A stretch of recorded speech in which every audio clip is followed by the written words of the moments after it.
The night Ryan Carter pulled a dying woman from the wreckage of her own ambition, he wasn't supposed to be there. He wasn't supposed to exist in her world at all. A hospital porter covered in someone else's blood, kneeling in the mud while her empire burned around them. She told him afterward that money could fix anything. He told her she was wrong. Neither of them knew that argument would cost them everything, and give them back something neither had dared to want. If this story already has you, hit that like button and drop your city in the comments. I want to see how far this reaches. Now let's begin. The rain had been falling since 4 in the afternoon, and by 9 it had turned into something mean. Ryan Carter felt it the moment he stepped out of the parking structure at Mercy General. Not the light drizzle that made evenings feel cinematic, but the kind of rain that had weight to it, that soaked through a jacket in under a minute and made the world feel actively hostile. He hunched his shoulders, crossed the employee lot in long strides, and climbed into his 10-year-old Honda Civic without bothering to shake off.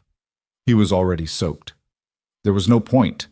He sat for a moment in the driver's seat and let the engine run.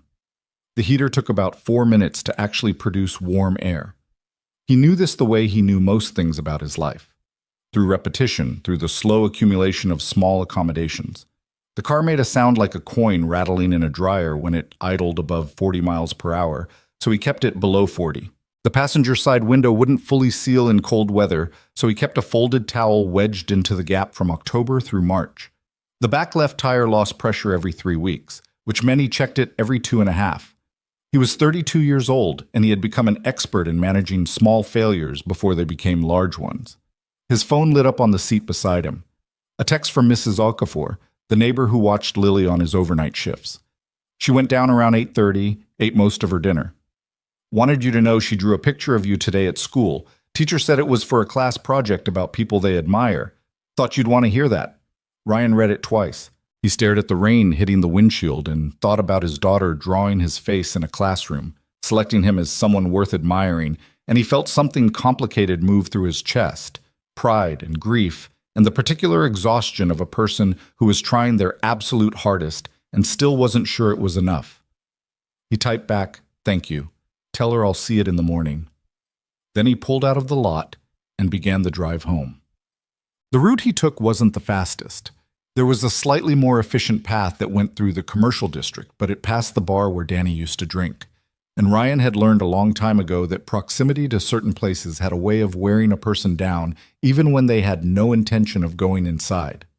So he took the longer way, through the old industrial corridor that cut between the waterfront and the eastern edge of Millbrook Park, a stretch of road that was almost always deserted after dark. Tonight was no different. His headlights swept over empty pavement and the dark shapes of warehouses set back from the road. The rain drummed on the roof. He had the radio on low, some late-night jazz station that he'd found accidentally and never bothered to change. And the combination of the music and the rain and the heater finally beginning to work created a rare pocket of quiet that felt almost like peace. He was 3 minutes into that corridor when he saw the light. Not headlights. Something else. Orange and flickering, low to the ground but growing, positioned about 40 yards off the road to his left, where a chain-link fence separated the pavement from a construction site. Ryan slowed without fully thinking about it. He leaned forward, squinting through the rain-blurred windshield. Fire. Not a large fire, but a fire where there shouldn't be one, which was always the more concerning kind. He pulled the car onto the gravel shoulder and killed the engine. Sat for 2 seconds doing what most people did in that moment, calculating whether this was actually his problem, whether someone else would come, whether getting involved was worth the disruption. Then he got out. He grabbed his phone and his emergency kit from the trunk. The kit was something he'd started keeping 2 years ago after he watched a man collapse in a grocery store parking lot, and the first person to reach him had nothing useful in their hands. There wasn't much. Nitrile gloves, a space blanket, a basic trauma kit he'd assembled himself from supplies that weren't terribly hard to source if you worked in a hospital and paid attention. His coworkers thought it was overkill. He thought they'd never been in the wrong place at the wrong time. He crossed the road and pushed through a gap in the chain-link fence where the mesh had been pulled back from the post, probably by workers cutting across. His shoes hit muddy ground, and he moved toward the light. The construction site was midway through something large, concrete foundations already poured, rebar jutting from the earth in clusters, a crane sitting dormant against the sky like a metal heron. There was a temporary structure near the center, some kind of site office or storage unit, and that was where the fire was. Not the structure itself, but something beside it. A vehicle. An SUV rolled onto its driver's side, the front end crumpled against a concrete barrier that shouldn't have been in its path at all. The fire was coming from the engine compartment, small but climbing. Ryan broke into a run. "Hey!" he shouted, and his voice disappeared into the rain. "Hey! Is anyone in there?" He reached the vehicle and dropped to his knees in the mud, angling his phone's flashlight through what had been the passenger window, now facing upward toward the sky. Through the cracked glass, he could see a figure, a woman, seatbelt still on, half suspended, conscious enough to be moving her head, but not enough to be moving anything else. "I see you," he said, loudly and clearly. "I'm going to get you out. Don't move your neck." She made a sound, not words, something between a groan and an attempt at speech. The driver's side was on the ground. He needed to reach her through the top. He found purchase on the wheel well, pulled himself up onto the side of the vehicle, and used his elbow to break the remaining glass in the window above her before reaching down. "Can you tell me your name?" "Isabella." The word came out frayed at the edges. "Isabella, I'm Ryan. I'm going to get you out before that engine gets any worse, okay? But I need you to tell me if anything feels broken. Neck, back, either leg." A pause, rain hitting the metal around him. "My shoulder," she said. "Left, and my head." Head pain or head cut? Both. He could see blood on her temple, matting into dark hair. He registered it clinically. Head wounds bled disproportionately to their severity, but until he could actually look at it, he was treating it as serious. The shoulder worried him more if it was structural. "I'm going to put one arm under your left arm from above. I need you to help me as much as you can with your right side only.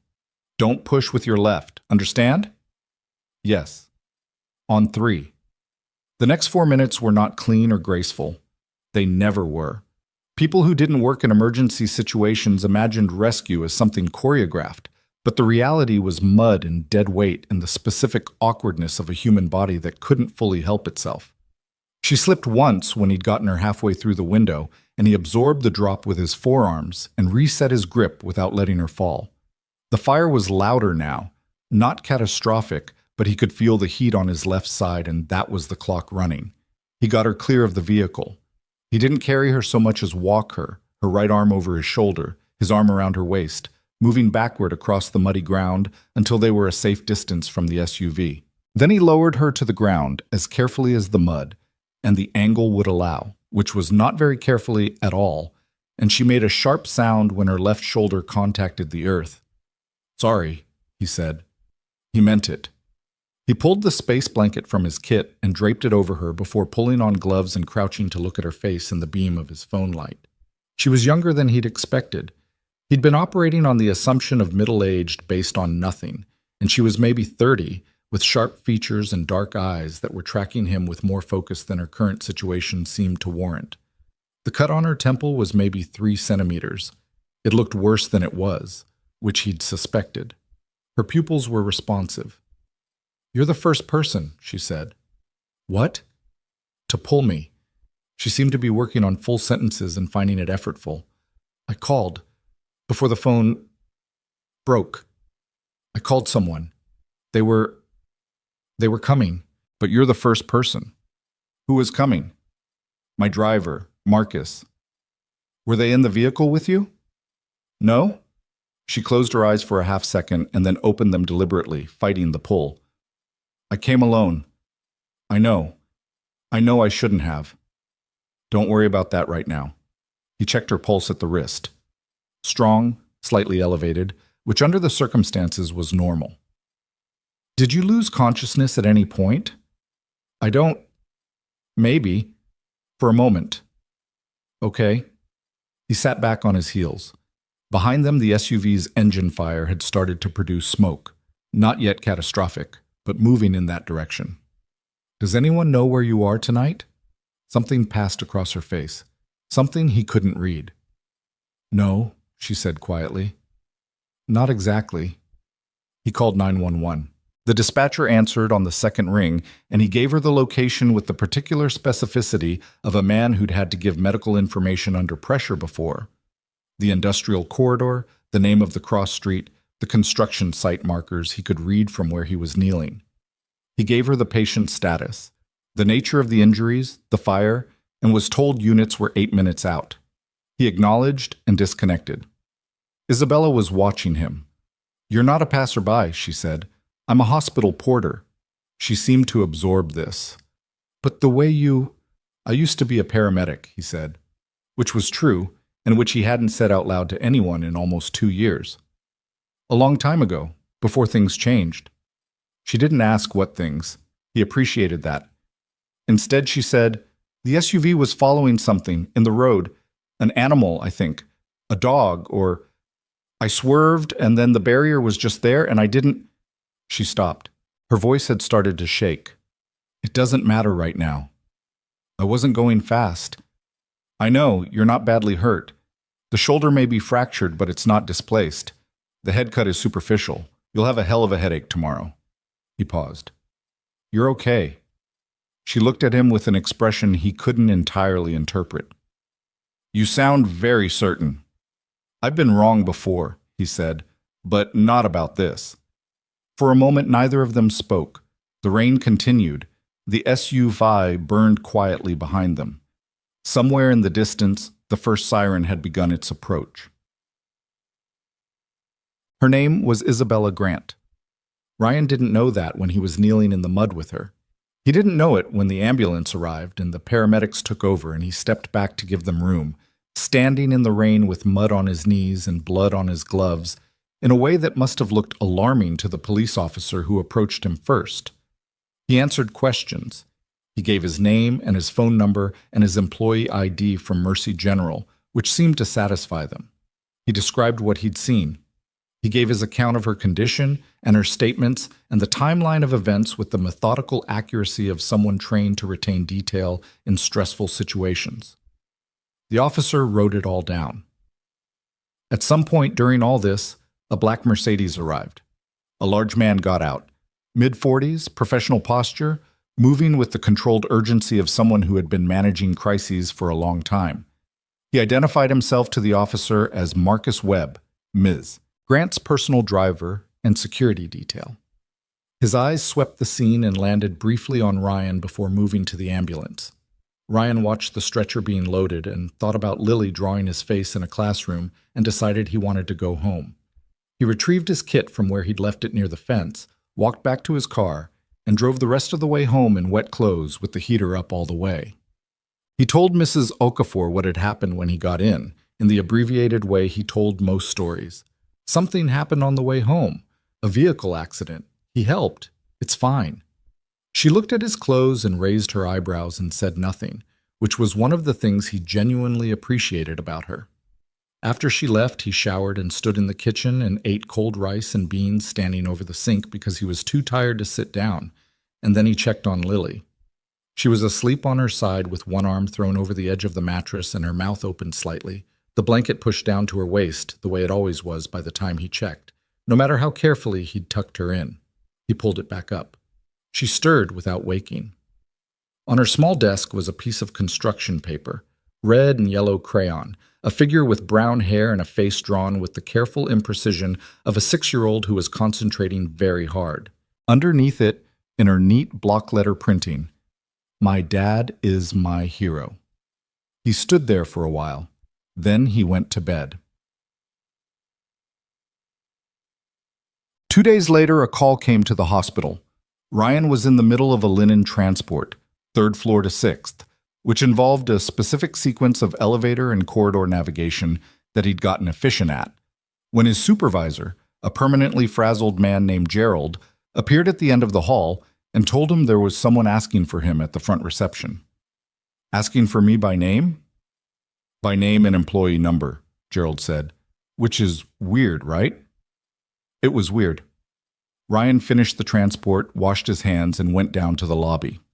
The man from the construction site, Marcus, was standing near the entrance in a suit that had not been bought off any rack Ryan had ever visited. He had a quality of stillness that Ryan associated with people who had spent significant time in either the military or personal security, and the way he tracked Ryan across the lobby suggested it was the latter. "Mr. Carter," he extended a hand. "Marcus Webb. We met briefly the other night." "I remember." Ryan shook it. "How is she?" "Ms. Grant is recovering well. The shoulder was a fracture, as you suspected. She has a concussion, but the scans came back clean." A pause. "She wanted to thank you in person. She asked if you'd be willing to come to her home this evening." Ryan had been expecting something like this. He'd thought about how he'd respond, and he thought he'd been clear in his own head. But standing here in the lobby with the request actually in front of him, he found himself pausing. "Tell her I'm glad she's okay," he said. "She doesn't owe me anything." Marcus's expression didn't change.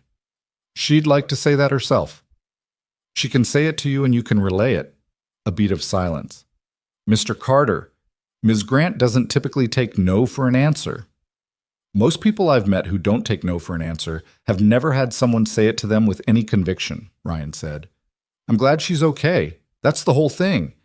Marcus looked at him for a moment with something that might have been assessment. "She'll ask again," he said. "That's her right." Ryan nodded once. "Have a good evening." He went back to work.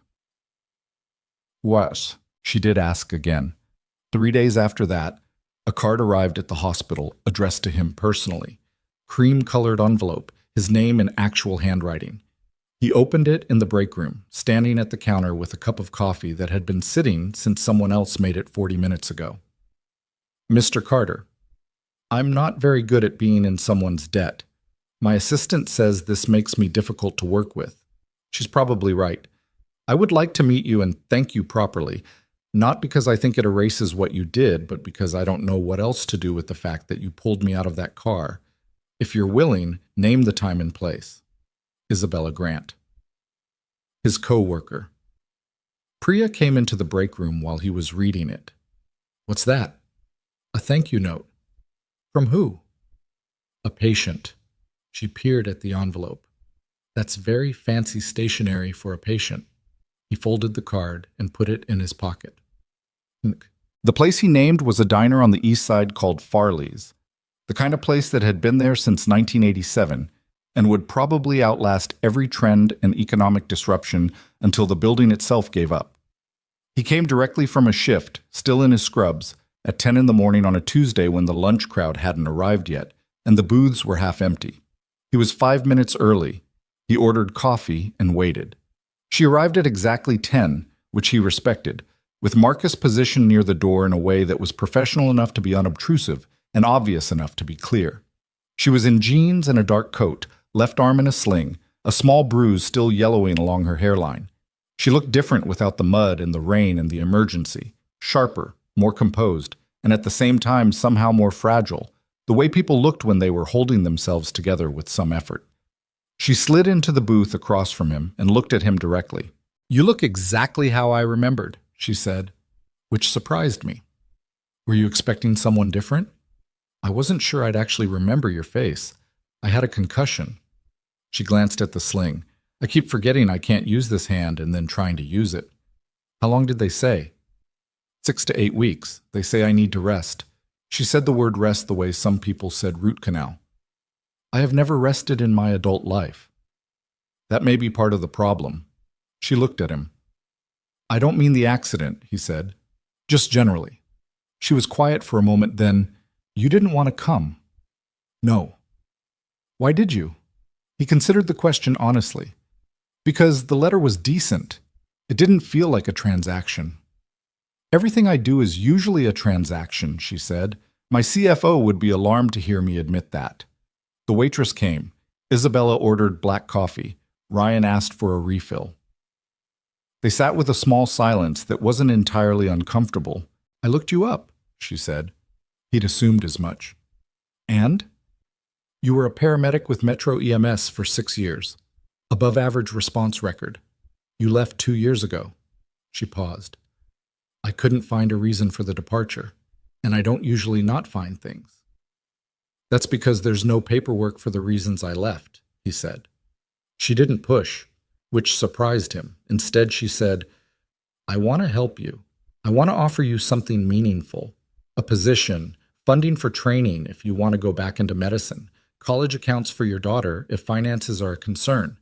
Whatever would actually make a difference in your life. She said it plainly, without performance. I know you're not looking for a reward. I'm not offering it as a reward. I'm offering it because I have significant resources, and you did something important, and it seems wasteful not to use those resources for something that matters. He listened to all of this. That's a very logical argument, he said. I am a very logical person. I know. He wrapped both hands around his coffee mug. And I don't need any of it. Ryan, I'm not being proud, he said. I want to be clear about that because I think that's how it might look. My daughter has what she needs. My job is stable. I have a plan. He looked at her directly. What you're describing isn't help. It's you trying to restore a balance that doesn't need restoring. You don't owe me. The world isn't a ledger. Something moved across her face. Not offense. Something less comfortable than offense. My entire career is built on the idea that problems can be solved with the right resources, she said. Some problems can be. Most problems. What about the ones that can't? She didn't answer right away. I don't spend much time on those, she said finally. I'm not sure that's wisdom or avoidance. Probably both, he said. It usually is. She looked at him with an expression he was starting to recognize. A woman who was used to having the next thing to say already prepared, finding herself without it. The coffee came. They drank it. After a while, she said, I was at that construction site because it's going to be a community health center. Or it's supposed to be. Grant Foundation project. I was visiting the site alone because I needed to think about whether I actually believed in it or whether I was doing it for the tax structure. He hadn't expected that. And, he said, and then I drove into a concrete barrier and a hospital porter pulled me out of a burning car and I haven't stopped thinking about the question since. He nodded slowly. That sounds like an answer to me, he said. It doesn't feel like one. Those are usually the real ones. She turned her coffee cup in her good hand. The diner hummed around them. The quiet domestic percussion of ordinary morning, plates and conversation, and someone's phone playing something tinny in a back booth. Can I ask you something? She said. Sure. Why did you stop being a paramedic? He'd known the question was coming. He'd decided before he arrived that he'd answer it honestly because dishonest answers to direct questions were exhausting, and she'd struck him as someone who would notice anyway. My daughter's mother left when Lily was 8 months old, he said. Not dramatically. She just wasn't built for the life. That's not a criticism. Some people aren't. She said she needed to leave and she left, and Lily stayed with me. He paused. Paramedic shifts are 24 on, 48 off. That schedule works for a lot of people, but it doesn't work when you're a single parent of an infant and your support system is essentially one neighbor and a lot of caffeine. I held on for about a year. Then I did the math, and I made the call. She was listening without interrupting, which he noticed. The hospital porter work is nights only, 6 to midnight. Mrs. Okafor from next door watches Lily. I'm home by 12:30 and she's asleep and I'm there every morning when she wakes up. He shrugged. It's not what I trained for, but it works. Do you miss it? Every shift, he said. But that's not the same thing as regretting it. She looked at him for a long moment. I don't have children. I've always thought I'd figure that out later, and then later keeps moving. You're 30. How do you... She stopped. Right. You looked me up too. I looked you up after your driver came to the hospital, he said. I wanted to know who I'd helped. And? He hesitated, chose honesty again. I thought you were going to be someone different. What kind of different? More polished, more managed. He gestured vaguely. The press coverage is all edge, Forbes profile, the IPO, the way other executives talk about you. He paused. You're harder to read in person. I mean that as a compliment. I've never been called hard to read as a compliment before. Predictable people are dull to save, he said. She laughed, a sudden, real sound, short and surprised, and then she pressed her good hand over her mouth like she hadn't intended it. And he thought that was the most human thing he'd seen from her yet. He made it home by 11:15. Lily was still at school. He had 3 hours before pickup, and he spent 40 minutes of them on the couch not sleeping, staring at the ceiling, replaying the conversation in the diner with the particular involuntary focus that his brain applied to things it wasn't finished processing. She was not what he'd expected. He'd expected entitlement or performance, or the glossy condescension of someone who believed that money had made them more intelligent. She had none of those things, or had them so buried under something more complicated that they weren't visible yet. What she had was a kind of controlled restlessness, the particular energy of a person who moved very fast through the world and had recently been forced to stop and was finding the stillness genuinely disorienting. He understood that. He understood it more than he'd wanted to admit sitting across from her. He'd moved very fast for 6 years too. And then Lily had arrived and the speed became impossible, and he'd learned to be still instead, and the stillness had taken 2 years to stop feeling like surrender and start feeling like something else. He didn't know what to call what it felt like now. His phone buzzed, a text from an unknown number. "This is Isabella. Marcus gave me your number without my asking, which means he thinks I need it. He's usually right about that kind of thing. I wanted to say, the conversation was the most normal one I've had in 3 years. I don't know what to do with that either. IG." He read it twice. Then he typed back, "The coffee was better than average for a place that old. High recommendation." 3 dots appeared, then, "That's a low bar. Most good things clear a low bar and get dismissed for it," he typed. "Good night, Ms. Grant." A pause, then, "Good night, Ryan." He put his phone face down on the couch and looked at the ceiling for a while longer. In the kitchen, on the counter, Lily's drawing was held to the refrigerator by a magnet shaped like a crab that they'd gotten at the waterfront market last summer. The figure in crayon, brown hair, slightly lopsided smile, the careful effort of a 6-year-old's love made visible in red and yellow wax. He thought about a construction site that was supposed to become a health center. He thought about a woman asking herself in a storm whether she believed in what she was building. He thought about how some questions didn't have clean answers, and how that was usually where the real work began. Then he got up and started making dinner, because Lily would be home in 2 hours and she liked it when he cooked, even when what he cooked was simple, and simplicity had never once felt like failure to him. That, at least, was something he knew for certain. The texts didn't stop after that night. Ryan hadn't expected them to exactly, but he also hadn't planned for them. They arrived in the irregular pattern of someone who didn't have a consistent schedule, sometimes at 7 in the morning, sometimes past midnight, occasionally in the middle of what he assumed were meetings because they were always short and slightly abrupt, like thoughts she'd had and sent before she could reconsider. The contractor for the health center site is 6 weeks behind. I've been told this is normal. I find it unreasonable. Lily. That's an unusual name. Where did it come from? I had a meeting today where 3 people told me the same thing in 3 different ways, hoping I'd agree with one of them. I didn't. He responded when he had time, which wasn't always immediately.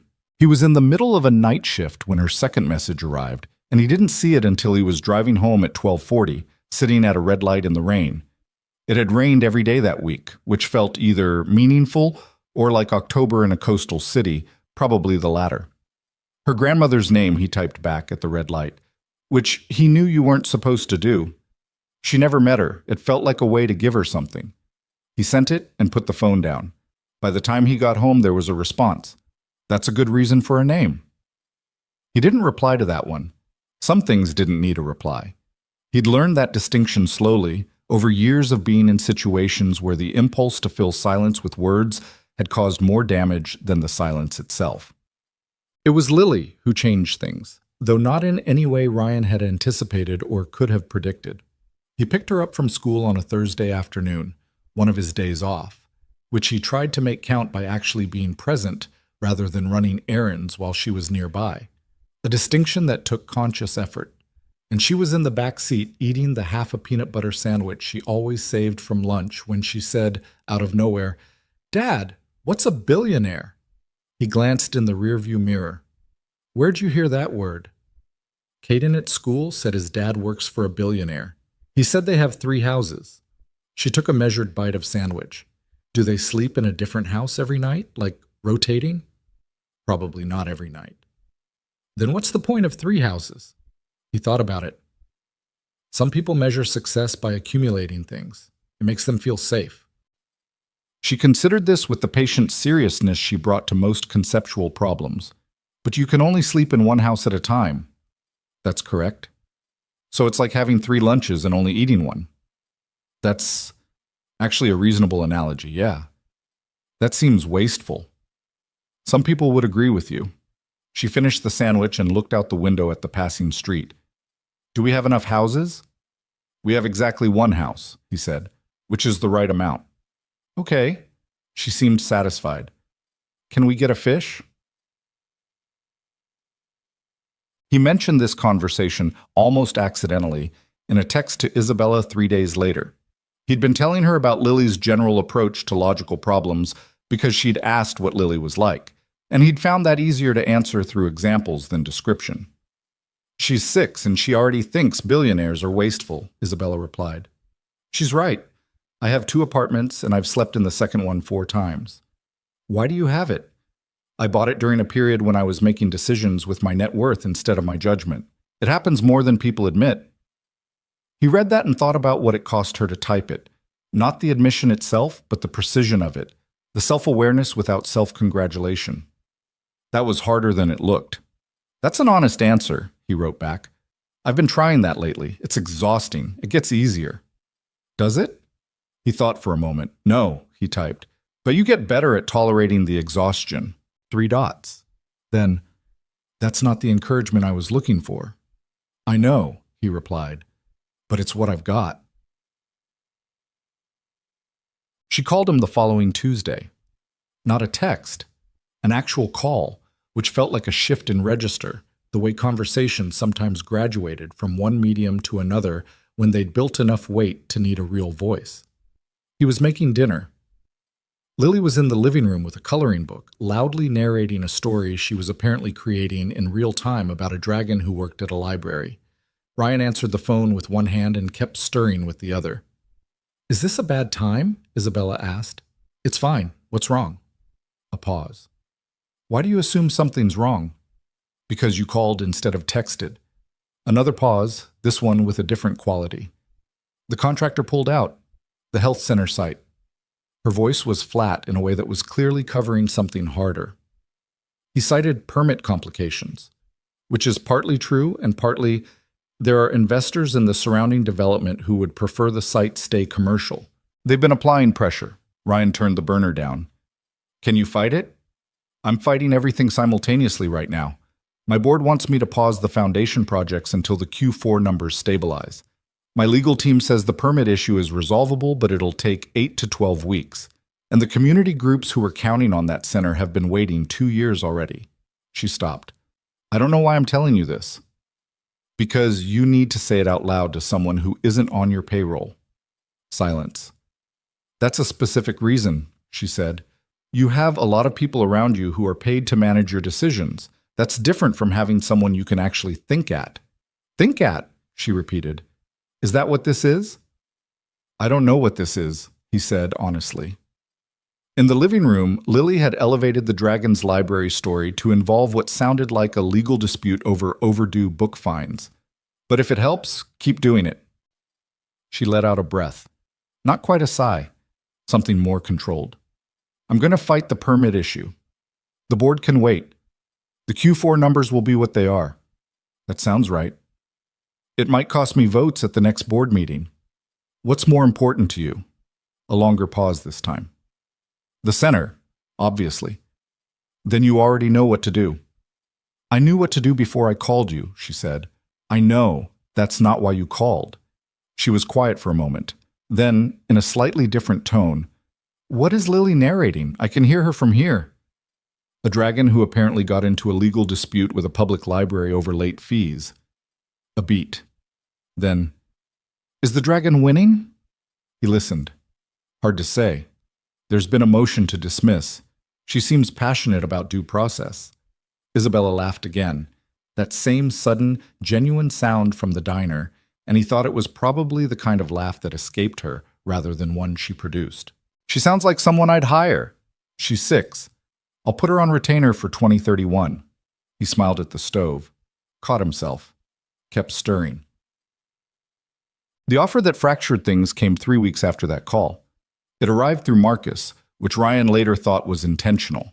Not cowardly exactly, but calibrated. Isabella was careful about how she presented things. She'd sent Marcus with formal offers twice before. Both times Ryan had declined. Both times she'd accepted the refusal with something that looked like patience and probably wasn't. This time was different. Marcus arrived at the hospital on a Wednesday morning, and this time there was a folder. Ryan looked at the folder the way you looked at something you already knew the contents of before opening. They were standing in the break room. Gerald had given them 5 minutes with the practiced wariness of a supervisor who didn't understand what was happening but recognized that it was above his pay grade. "She's offering a position," Marcus said. "Community Health Liaison, Grant Foundation, part-time initially, 20 hours a week. The role would involve working with the health center project directly, doing outreach to local hospitals and emergency services to establish community partnerships." He placed the folder on the table. "The salary is 2.5 times your current income, benefits at executive level, flexible scheduling around your daughter's school hours." Ryan didn't touch the folder. "She designed the schedule around Lily," Marcus added. "I know," Ryan said. "That's the part she thought would work." Marcus looked at him with that quality of professional neutrality that Ryan had come to understand was not indifference, but restraint. "Is it working?" Ryan pulled a chair out from the table and sat. He looked at the folder for a moment. Then he said, "Tell me something. How long have you worked for her?" 7 years. "And in 7 years, has she ever designed something around someone else's life?" Marcus was quiet for a beat. "No." "That's what makes this hard," Ryan said. "Is that a no?" He let out a breath and pressed his fingers into the edge of the table. The thing about the offer wasn't the money, though the money was significant enough to be genuinely disorienting when he did the math.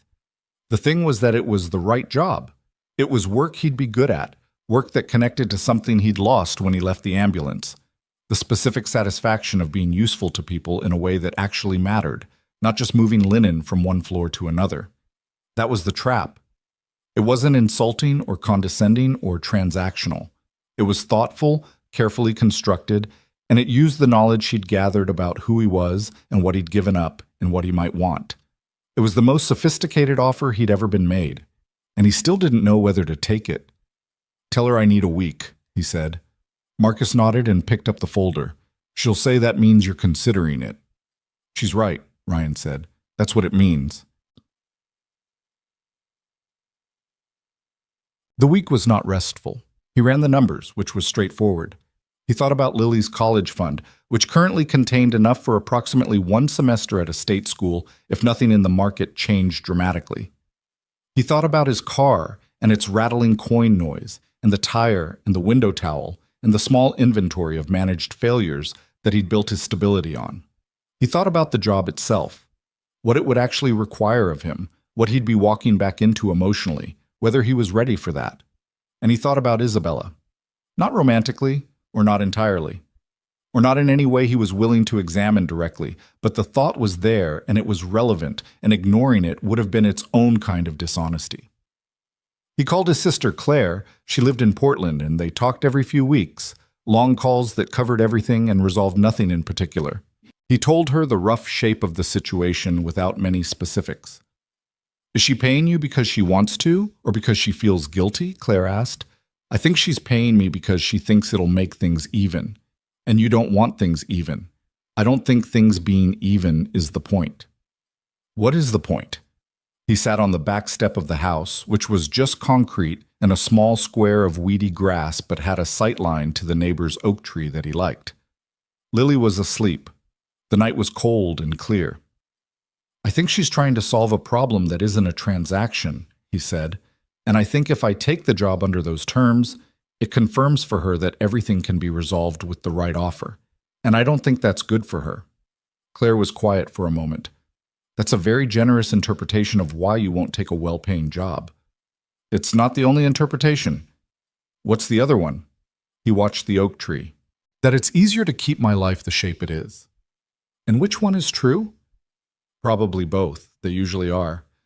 She made a sound that was specifically the sound of an older sister not saying the obvious thing. Then, "Ryan, do you like her?" She's interesting. That's not an answer. I know. He pulled his jacket tighter. I don't know her well enough to know what I think, and the job would change that one way or the other. That's called a risk. I'm aware. You've been avoiding those. I've been managing them. Same thing in different clothes, Claire said. He called Isabella directly, which was also a shift in register. She answered on the second ring. There was background noise. He could hear the specific ambient sound of a large office space, and then it cut off, as though she'd stepped somewhere quieter. You could have just texted, she said. I wanted to ask you something, and I needed to hear your voice when you answered. A brief silence. That's a very particular thing to say. Did you design the schedule around Lily? She didn't hesitate. Yes. Why? Because it's relevant information for a working parent considering a position. That's the rational answer. It's also the true one. Isabella. He stopped, found the question underneath the question. What are you actually trying to do here? She was quiet for long enough that he thought she might not answer. I'm trying to do something that has actual value, she said finally. The health center, the community partnerships. I've been building things for 6 years that make money, and I'm good at it, and it means almost nothing to me on any given Tuesday. Her voice was careful, measured, controlled. You do a job that you trained for years to do, that you're clearly still equipped for, and you're moving linen at midnight because the math worked out better that way. That seems like a loss. For you, and for anyone who might have benefited from what you actually know how to do. You're not responsible for much. I know I'm not responsible. That's not the point. She paused. You said the world isn't a ledger. Fine. Then this isn't about debt. I'm asking you to take a job that you'd be good at, that would help people, and that would pay you fairly. The fact that I'm the one offering it is incidental. He sat with that. Is it? He said. The line was quiet. No, she admitted. Probably not entirely. That's the honest answer. You said honesty gets easier. I said you get better at tolerating it, he corrected. She made a sound, half laugh, half something else. The offer stands for another 2 weeks. After that, the Foundation's HR process requires it to go to open posting. A pause. For what it's worth, I don't want to post it openly. I want you to take it. I know, he said. I'll let you know. Before the 2 weeks. Before the 2 weeks, he agreed. He took Lily to the waterfront on Saturday morning, which was something they did when the weather allowed. Walked the boardwalk, watched the water, occasionally fed the pigeons despite the signs asking people not to, which Lily considered a personal injustice she would not be complying with. She had a bag of torn bread and was distributing it with the careful equity of a small person who believed all birds deserved equal access to resources. Dad, she said, without looking up from her pigeon diplomacy. Are you happy? He looked down at her. She was still focused on the pigeons, which was the kind of question asking he'd noticed she did. She asked the important ones while appearing to look at something else, as though giving him room to answer without the pressure of eye contact. Most of the time, he said. What about the other times? The other times, I'm just tired. She considered this. Mrs. Okafor says you work very hard. Mrs. Okafor is right. She also says you don't ask for help much.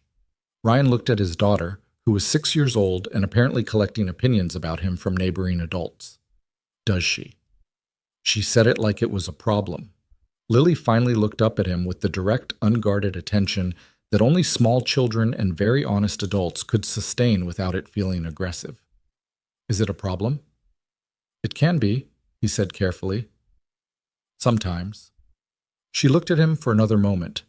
Then she looked back at the pigeons. I think you should ask for more help, she said, with the simplicity of a person who had not yet learned that simplicity was hard. Do you? Yes. She threw a handful of bread.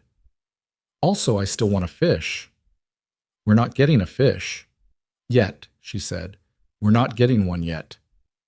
He stood there on the boardwalk with the cold sea wind on his face and his daughter negotiating with pigeons and thought about an offer sitting on a table he hadn't yet walked back to.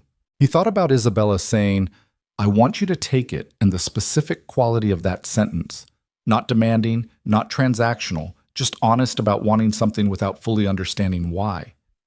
He thought about how he'd left a profession he loved because the math required it, and how the math had been right, and how the math being right hadn't made the leaving not cost anything. Lily tugged his sleeve. "The big gray one is being a bully," she said, pointing. "Can you do something?" "I can't regulate pigeon social dynamics," he said. "You're not even trying," she said, with the exact disappointed tone of someone who expected more from him and was not afraid to say so. He laughed, actually laughed, out loud, at his daughter's pigeon governance expectations. And the sound surprised him a little, not because laughing was unfamiliar, just because it felt easy, uncomplicated, like something that hadn't needed to be managed at all. He pulled out his phone and typed a text to Isabella. "I'll take the job. Not because of the ledger, not to make things even, because it's the right work and the right time, and Lily says I don't ask for help enough." He put the phone away without waiting for a response. Lily had escalated her pigeon intervention to direct shooing of the aggressive gray one, narrating the situation with the prosecutorial focus she usually reserved for bedtime delay tactics. The response came 4 minutes later. He felt the buzz in his pocket and didn't check it right away. Let it sit there for a moment, the way you let something good sit before you opened it. When he did look, it said, "Lily is going to run something someday, possibly the world." Then after a moment, "Thank you. Start date whenever works for you." He typed, 2 weeks. "I need to give proper notice." Her response came immediately. "Of course. See you in 2 weeks, Ryan." He pocketed the phone. On the boardwalk, the aggressive pigeon had retreated and Lily was now distributing bread again with restored equilibrium. The crisis resolved, order returned. She looked up at him with the uncomplicated satisfaction of a child who had fixed a thing that needed fixing. "All better," she announced. "Yeah," he said, looking at his daughter in the cold morning light. "Getting there." The Grant Foundation's offices were on the 14th floor of a building in the financial district that had been designed by someone who believed natural light was a moral position. Glass everywhere. The kind of open floor plan that looked good in architectural photographs and made actual work feel slightly performative, like being productive in a fishbowl. Ryan noticed all of this on his first morning and said nothing about it. His workspace was a shared desk near the community partnerships team. 4 people who had been doing similar outreach work for the foundation and who received him with the particular professional warmth of colleagues who hadn't been consulted about a new hire. Not hostile, just watching. He understood it and didn't take it personally, which was a skill he'd developed in every new environment he'd ever entered. His direct supervisor was a woman named Diana Cho, 40-something, compact and quick-moving, who had been running the foundation's community programs for 3 years and had opinions about everything, most of which she shared without being asked. She shook his hand on day 1 with a grip that communicated she'd wait and see, and that this was the only fair approach. "The health center project is the flagship right now," she told him, walking him through the open floor at a pace that assumed he could keep up.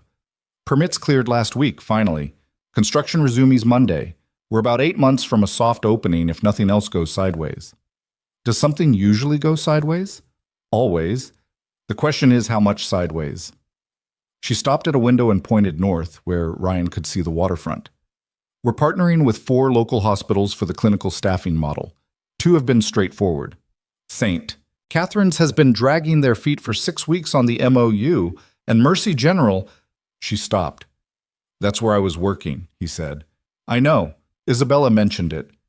Diana looked at him with a neutral expression that contained more information than a neutral expression should. She thought it might be useful, given you have relationships there. He processed this. The thought that Isabella had placed him at the intersection of his old hospital and the new work, whether strategically or because she genuinely believed in the logic of it, sat somewhere between thoughtful and presumptuous, and he couldn't decide which side it landed on. "I'll reach out to Gerald Marsh," he said. "He's not the decision-maker, but he knows who is." Diana nodded once, the way people nodded when they revised their estimate of someone upward and weren't ready to show it yet. "Good. Weekly check-ins with me, Tuesdays at 9. The team meeting is Thursday mornings. Don't be late to either. I won't. Isabella will want a progress update at the end of your first month. She does that with all new foundation staff. Don't let it feel like a test." She paused. "It is a test. but try not to let it feel like one. He saw Isabella for the first time in the office on his fourth day. He'd been in the building every day, but she hadn't been. She split her time between the foundation and the main Grant Technologies headquarters 2 blocks away. And her presence in the foundation office had the quality of weather. You knew it was possible, but you didn't know exactly when it would arrive. He heard her before he saw her, not because she was loud, she wasn't, but because the room's ambient noise shifted slightly when she walked in, the way a space changed when someone entered who people instinctively tracked. He was at his desk, working through the Mercy General contact list, when he noticed the change and looked up. She was across the room talking to Diana, still in her coat, the left arm no longer in a sling, but held slightly differently from the right. A residual cautiousness, the body remembering an injury the mind was trying to move past. She looked like the person he'd had coffee with at Farley's, and also entirely different. The way people looked when you encountered them in their natural environment after having only met them in neutral ones. She saw him. A brief moment, eye contact across the open floor. And she nodded once, the same way you nodded at someone in a hallway when you'd already said everything there was to say. He nodded back and returned to his list. 20 minutes later, she was standing at the edge of his desk. "How is it so far?" she asked. 4 days? I don't have a strong opinion yet." "Diana? Direct? Knowledgeable. Waiting to see if I'm worth the trouble." "That sounds right." She glanced at the papers on his desk. He still worked partly on paper, a habit from paramedic days when screens weren't always available. "Mercy General? Working on it. There's a new department head since I left. I don't know her well, but I know the people around her. 3 other liaisons tried to get that MOU for 8 months. I know, Diana told me." He looked up at her. "I'm not going to get it through leverage or charm. I'm going to get it because the work is worth doing, and eventually someone over there will decide that matters more than institutional caution." She considered him with an expression he was starting to map, when she was actually thinking versus when she was performing consideration. This was the former. "That's a slow approach," she said. "It usually is, but it tends to stick." A pause. "How's Lily?" "She's lobbying for a fish. The campaign is ongoing." Isabella's expression shifted. "Not much, just a small warmth at the edges." "What kind?" "She hasn't specified. I think she considers it a negotiation and she's not showing her cards." "Smart," Isabella said. And then she moved on, back across the floor to Diana, and the room's ambient tracking returned to normal. The MOU with Mercy General took 3 weeks and 2 awkward conversations with Gerald, 1 coffee with the new department head, whose name was Dr. Anita Reeves, and who turned out to be sharp and principled and had been resisting the MOU not out of caution, but because a previous version of the agreement had contained a clause that undercut the hospital's clinical autonomy, a clause that no one had flagged to her correctly. Ryan read the agreement, found the clause, and had Diana's legal team revise it in 48 hours. Dr. Reeves signed the following Monday. Diana said, "Good work," in the tone of someone who reserved that phrase for things that actually warranted it, and Ryan thought that was probably the highest functional praise available in her vocabulary. What he hadn't expected was that the news would reach Isabella before he'd had a chance to mention it, and that she would come to find him rather than sending a text. She appeared at his desk at 4:15 on a Tuesday, which was unusual because she typically worked from the GT headquarters on Tuesdays. "Reeves signed," she said. "Word travels." "Diana called me." She pulled the chair from the adjacent empty desk and sat, which was also unusual. She typically stood when she came to his area. "How did you get it done?" He told her about the clause. Her face did something specific when he described it. A controlled irritation, directed inward. That clause was in there for 4 drafts and no one caught it. Someone probably caught it and didn't know how to flag it without implicating whoever put it in. "I put it in," she said flatly. "Indirectly. That language came from the GT partnership template. I should have had it reviewed for context." She exhaled slowly. "I move too fast sometimes. Most people who build things do. That's not an excuse. No, it's just a fact." He leaned back in his chair. "The good news is it's fixed and Reeves signed and the partnership is cleaner for having dealt with it. That's the whole outcome." She looked at him steadily. You're very settled. Am I? Most people in new jobs are still performing competence at 3 weeks. You're just doing the thing. Performing competence is exhausting. I don't have the energy for it. It's also what most people think I want. He thought about what to say to that. What do you actually want? She seemed caught slightly off guard by the directness. For people to tell me when I've made a mistake before it costs someone else something. That requires them to believe you won't punish them for it. I don't... She stopped. Is that the perception? I think the perception is that you're fair, but that being fair doesn't always feel safe. There's a difference. She was quiet for a long moment. The office around them had started its late afternoon wind down, people packing up, conversations dropping to a quieter register. My CFO told me something similar about 6 months ago, she said. I thanked him and then completely failed to do anything about it. Why? Because changing the way a room feels when you walk into it requires changing something fundamental about how you operate. And I've been operating this way since I was 23, and it's produced results, and changing it means trusting that the results will still come, even if the approach is different. She paused. That's a hard thing to trust when the stakes are high. The stakes are always high for you.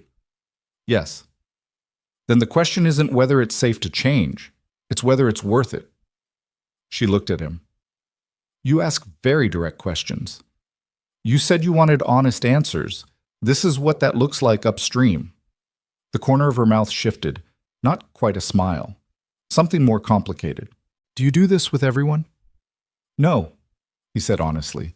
Most people don't ask for it. What? The thing that no one had told him, that he hadn't fully prepared for, was how much the work would pull at something he'd packed away carefully.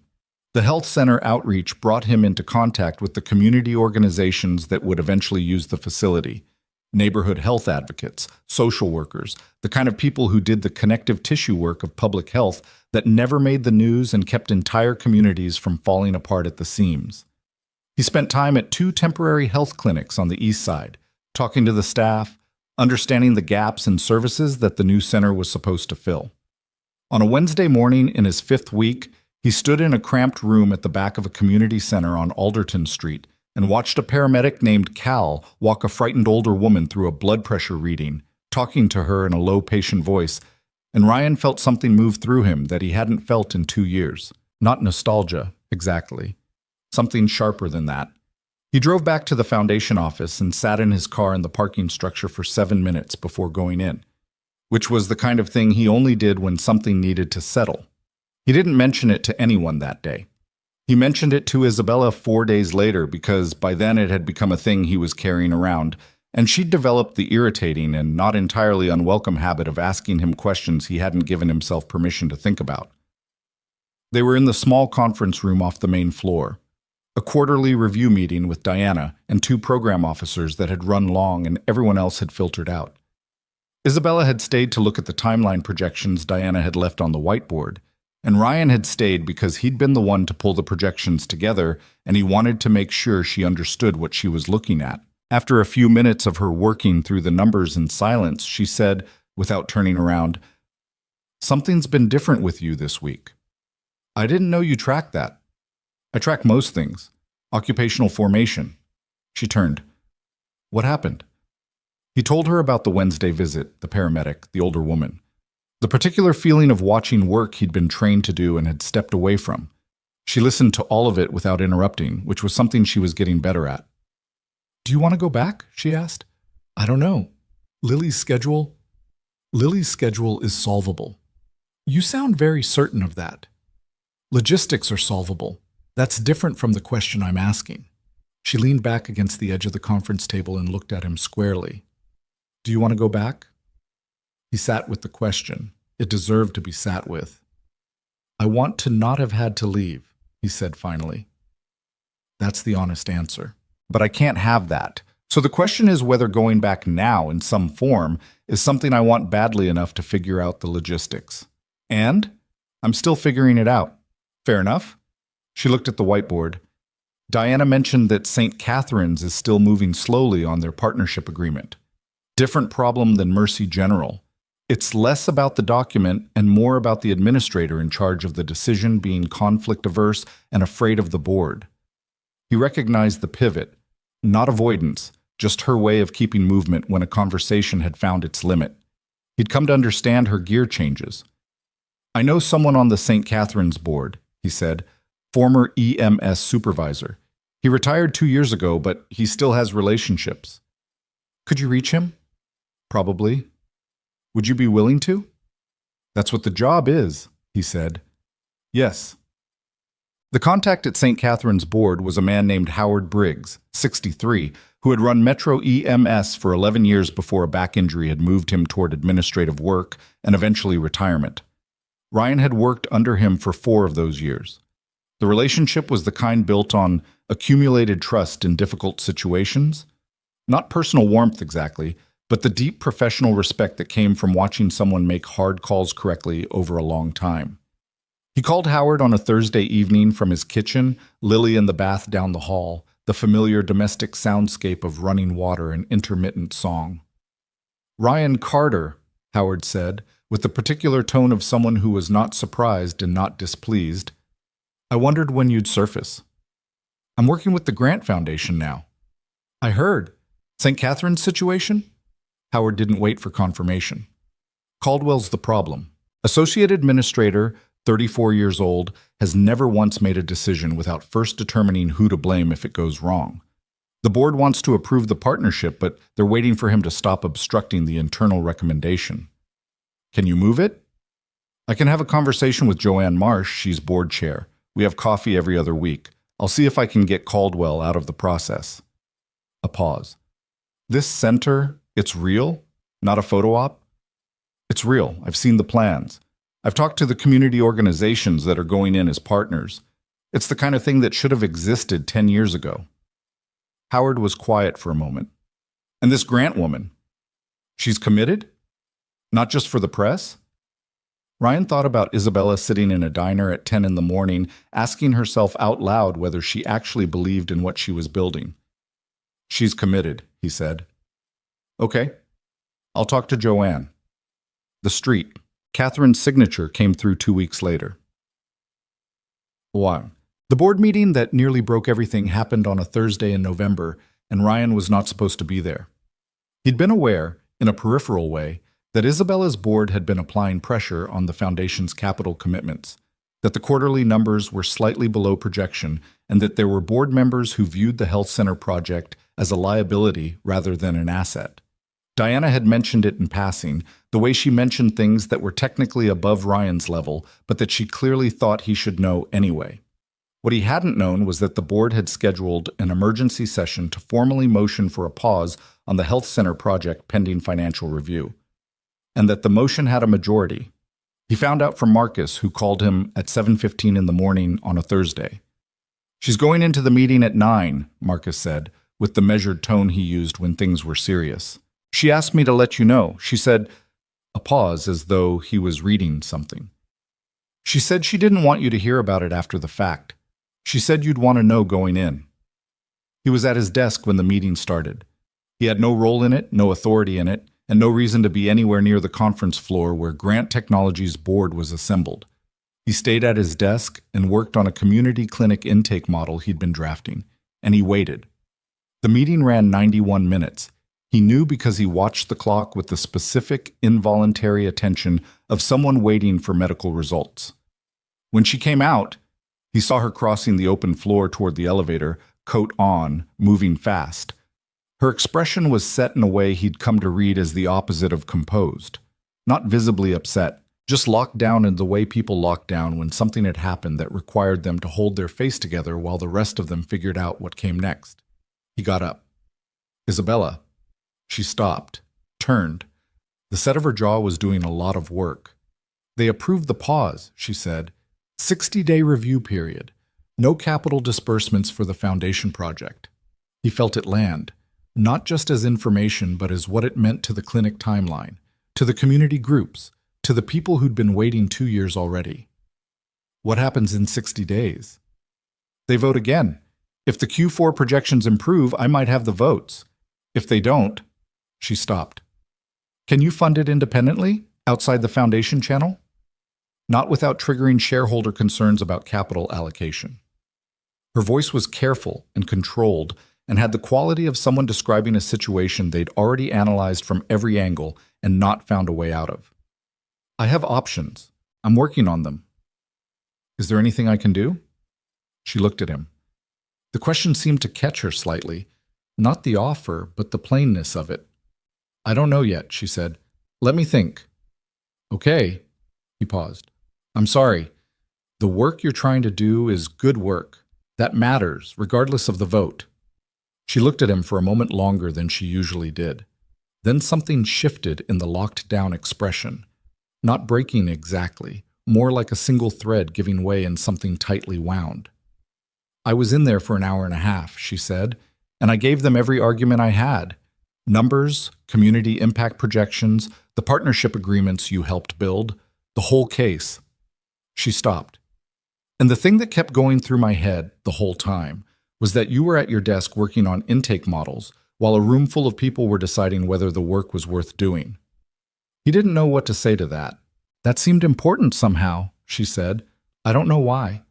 Because it's what the work looks like when no one's voting on it, he said. Intake models, contact lists, awkward conversations with department heads about problematic clauses. He met her eyes. It's worth doing regardless of what they decided in there. The vote doesn't change that. She held his gaze for a moment. Then she exhaled, slowly, deliberately, the way she exhaled when she was releasing something she'd been holding. I'll figure out the 60 days, she said. I know you will. She nodded once and turned toward the elevator. He went back to his desk and looked at the intake model on his screen, at the small, structured grid of information that represented how a person who needed help would walk through a door and get it. And he thought about what she'd said. You were at your desk working. And what it meant that this had mattered to her in that room. He wasn't sure he fully understood it yet, but he thought he was starting to. It was Marcus who told him about the secondary threat, and Marcus only told him because he had concluded, on his own, without being asked, that Ryan needed to know.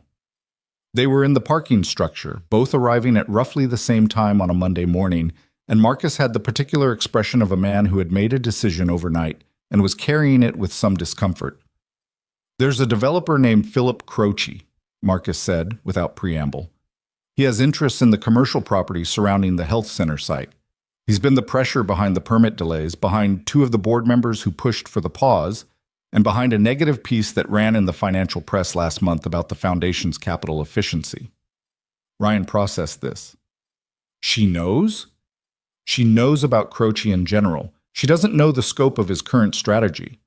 Marcus paused. He's met with 3 board members in the last 10 days. I know because I have a contact at the hotel where 2 of those meetings occurred. He's not trying to kill the project. That would draw attention. He's trying to delay it long enough for the construction permits to expire and the community partnerships to dissolve, at which point the foundation board will have sufficient grounds to redirect the capital to something more commercially oriented. Which leaves the site available for Croce's development. Marcus confirmed. Ryan stood with this for a moment.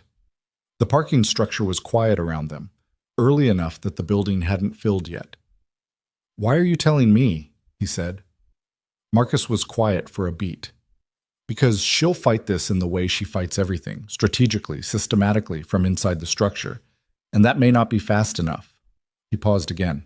And because you have relationships with the community organizations and the hospital partners that exist outside Grant Technology's structure, which means they can't be pressure targeted the same way. You want me to shore up the partnerships? I want the work to survive, Marcus said, with a plainness that cut through everything. Whatever that requires. Ryan looked at him. You've worked for her for 7 years. Yes. You care about the work too. Marcus's expression didn't change much. I care about her, he said. And she cares about the work. So, Ryan nodded slowly. He thought about a woman on a construction site in a storm, asking herself whether she believed in what she was building. He thought about 60 days and a developer named Philip Croce and community groups who'd been waiting 2 years and intake models for a clinic that wasn't open yet. He thought about how some problems weren't solvable with resources. And then he thought about which ones were.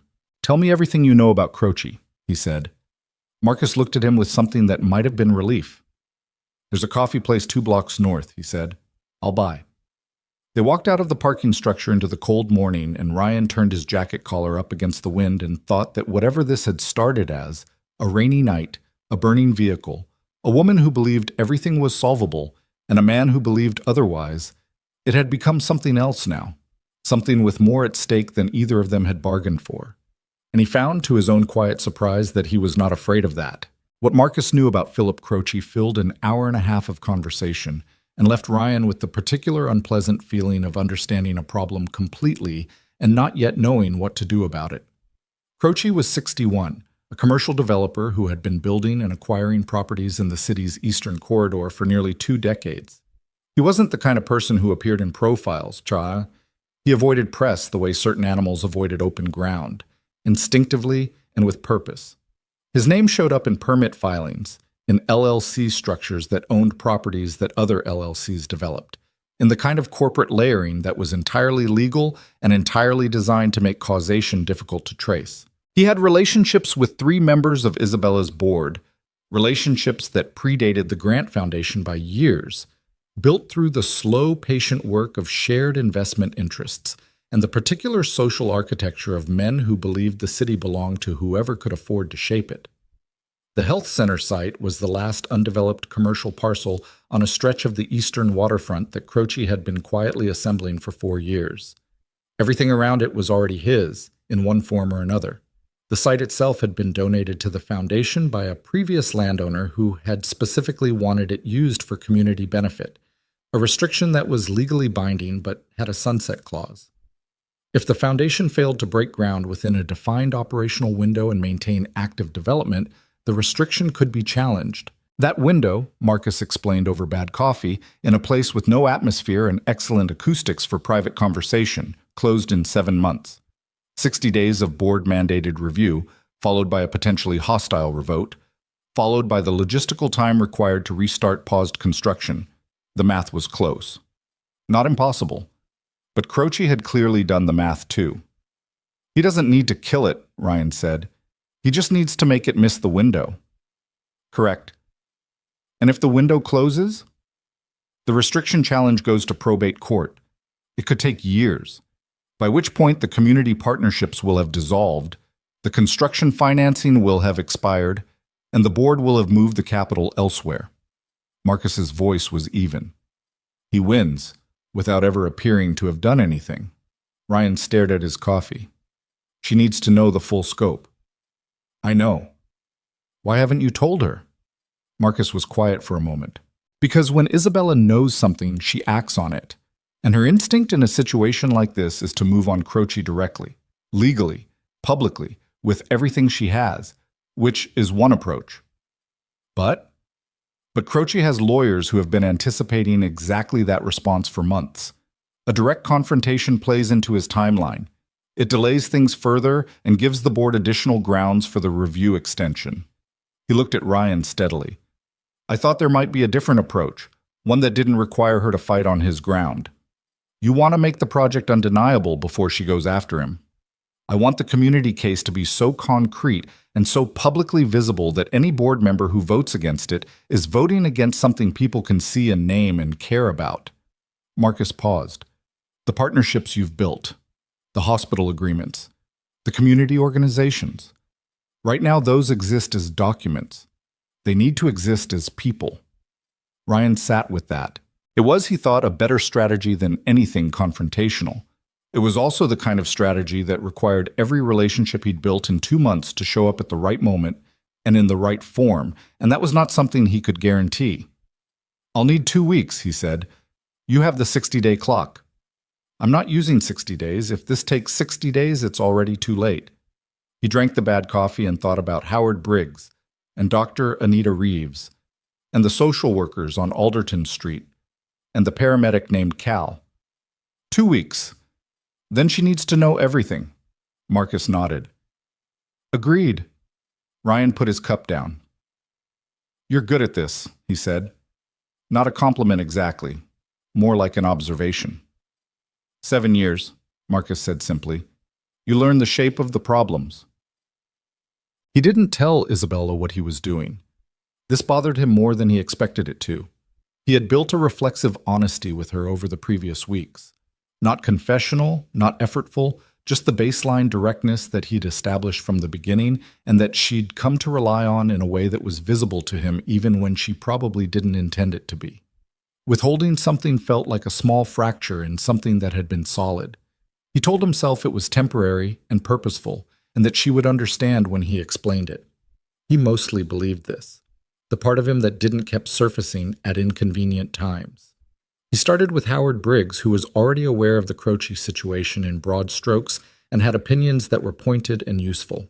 Howard connected him to the city's community health advocacy network, a loose coalition of neighborhood organizations, social service agencies, and patient advocacy groups that had been trying to fill the gap the health center was designed to address.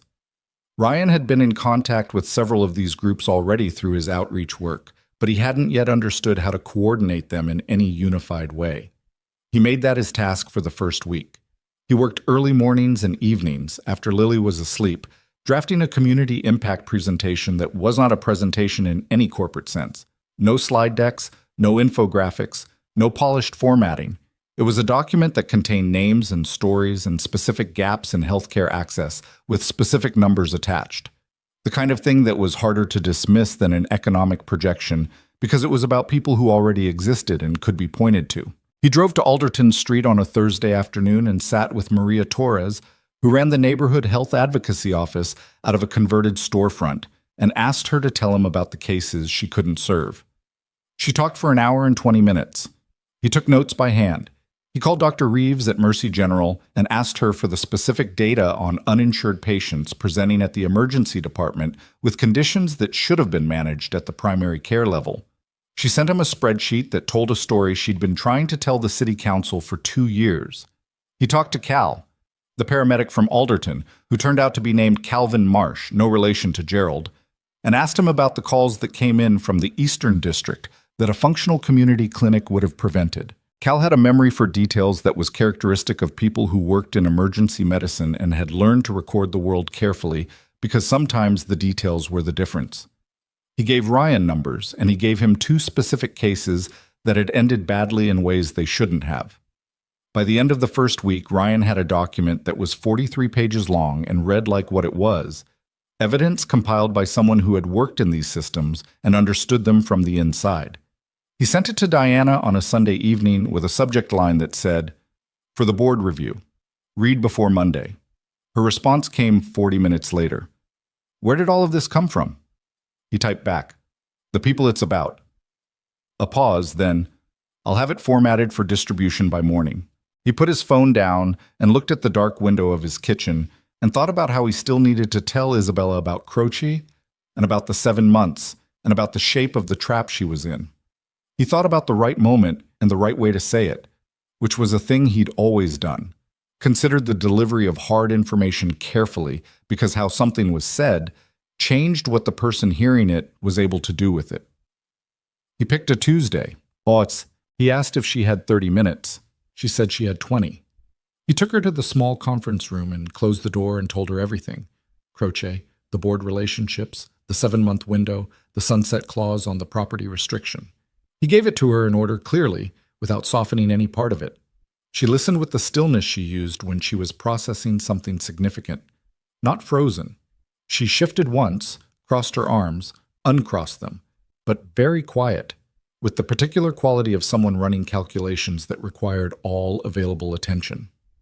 When he finished, she was silent for a moment. "How long have you known this?" 12 days. Her eyes came to his. "Why didn't you tell me immediately?" "Because Marcus was right that your first instinct would be to move on Croce directly, and that playing that hand too early was what Croce was counting on." He held her gaze. "I spent 12 days building the community case first, so that when you go to the board revote, you're not asking them to override Croce's strategy. You're asking them to vote against 43 pages of documented human need." The silence was a different kind now. She was looking at him in a way he couldn't fully read. Not angry, not relieved, something more complicated than either. You made a strategic decision on my behalf, she said, without telling me. Yes. I don't love that. I know. I'm sorry for the part that was wrong. I'm not sorry for the outcome. She looked away for a moment. Out the glass wall of the conference room, the open floor moved around them in its ordinary rhythms. What's in the 43 pages? She said finally. He told her. She asked specific questions, numbers, sources, the names of the people he'd talked to. He answered each one. As he walked her through it, something in her posture changed. Not dramatically, not in any way that someone who didn't know her would have noticed, but he did notice. The lockdown quality dissolved and was replaced by something that looked from where he was sitting like a woman who had been handed a reason to keep going and was feeling the weight of it. Maria Torres, she said when he mentioned the Alderton Street office. I've seen her name in community board minutes. She's been asking for the center for 3 years. She has a waiting list of 47 people for services she can't provide. Isabella pressed 2 fingers briefly to her mouth, a contained gesture. Okay, she said. Okay. She was quiet again for a second. The legal angle on Croce. We need to document the board meeting interference. I have a securities attorney who handles conflict of interest disclosures. If we can establish that board votes were influenced by a party with direct commercial interest in the outcome, Marcus has documentation on the hotel meetings. She looked at him. Marcus knew too? Marcus told me. A beat. Of course he did. She exhaled. He's been protecting me from information he thought I'd mishandle for 7 years. I've been aware of this and mostly grateful for it. She paused. I should probably be more bothered by it. You can be bothered later, Ryan said. Right now you have 18 days left in the 60-day window and 3 board members whose votes you need to move. She nodded, the way she nodded when she was already moving past the current moment into the next series of problems. The presentation to the board needs to include community representation, not just data, people. She looked at him. Can you get Maria Torres in a room with my board? I'll ask her. Would she come? She's been asking for that room for 3 years. She'll come. For the first time since he'd started talking, something shifted in Isabella's expression that was closer to hope than to strategy. It was brief. She moved through it quickly, but he saw it. Ryan. She stopped, started again. The 12 days. I understand why you did it the way you did. But don't do it again. I'd rather fight on the wrong ground with all the information than the right ground without it. She held his gaze. I need to know things, even when they're hard. Understood, he said. That's fair. It's not about fair, she said quietly. It's about trust. The word landed in the room and stayed there. The board presentation was on a Thursday morning, 17 days into the review window. Ryan had spent the preceding week working with Diana and Isabella's communications team on the structure of it. Maria Torres confirmed she'd attend. Dr. Reeves submitted a formal letter of support with the emergency department data attached. Howard Briggs reached out to the board chair through their established channel. Cal Marsh, after some persuading, agreed to speak for 5 minutes about field-level conditions in the Eastern District. Isabella's securities attorney filed a preliminary disclosure notice about the Croce-related board meeting conflicts, which didn't immediately disqualify the conflicted votes, but introduced enough formal process that the 3 board members in question retained their own counsel and became significantly more cautious about their public positions. Ryan did not present. This was intentional. His role was the infrastructure behind the case, not the face of it. He sat in the back row of the boardroom, which was on the 32nd floor, with a view of the city that felt almost ironic given what they were fighting about. And he watched. Maria Torres spoke for 8 minutes. She had the quality of someone who had been talking to policymakers for years without being heard, and had consequently developed a way of speaking that was precise and immovable. She talked about specific people, by first name, who had conditions that had deteriorated because primary care was inaccessible. She talked about what she needed and what the health center would provide and why 8 months more delay was not an abstraction. It was a woman named Patricia whose diabetes management had lapsed and a teenager named Jerome whose mental health support had evaporated when the local free clinic lost its funding. The room was quiet in a way boardrooms were rarely quiet. Isabella presented the data second. She didn't soften it or package it in the language of corporate benefit. She gave it the way Ryan had given it to her, plainly, with the weight of specificity. She addressed the financial concerns directly and then said something he hadn't heard her say in any meeting context before. The question in front of this board isn't whether we can afford to continue this project. It's whether we're willing to be the organization that chose not to. Cal spoke third. He was not a natural public speaker. He was better with his hands than with rooms, and it showed. But it also showed in a useful way because the mild discomfort of a working paramedic in a glass boardroom had a particular kind of honesty that no amount of polish could have replicated. He described 2 calls. He described the gaps. He said simply that a clinic in the Eastern District would save lives in ways that he could document from his call logs, and that he would be happy to provide those logs if the board wanted them. The vote was not unanimous. It was never going to be unanimous, but it was enough. 7-4 in favor of resuming capital disbursements and lifting the pause. Diana texted Ryan from 2 rows ahead while the result was still being read. "We got it." He put his phone in his pocket and looked at the city through the glass wall and exhaled slowly. Isabella was across the room, accepting the formal confirmation from the board chair, and she turned once, briefly, and found him in the back row with her eyes. She didn't smile. She just nodded, the same contained acknowledgement from across a room that she'd given him on his first day in the office. He nodded back. The drive home that evening was the longest he'd taken in weeks. He picked Lily up from Mrs. Okafor's at 7, which was later than usual, and she was in her pajamas already and slightly drowsy, draped over his shoulder in the way she did when she was too tired to be fully awake, but too wired to actually sleep. "How was your day?" she murmured into his collar. "Long," he said. "Good." "Did you do something important?"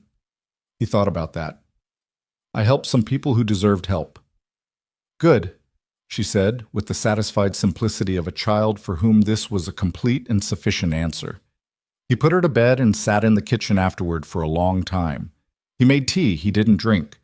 He looked at the crab magnet on the refrigerator and thought about how much had changed in the shape of his life in 2 months, not in ways that were visible from the outside, not in the salary or the address or the surface inventory, but in something harder to name: the sense of movement.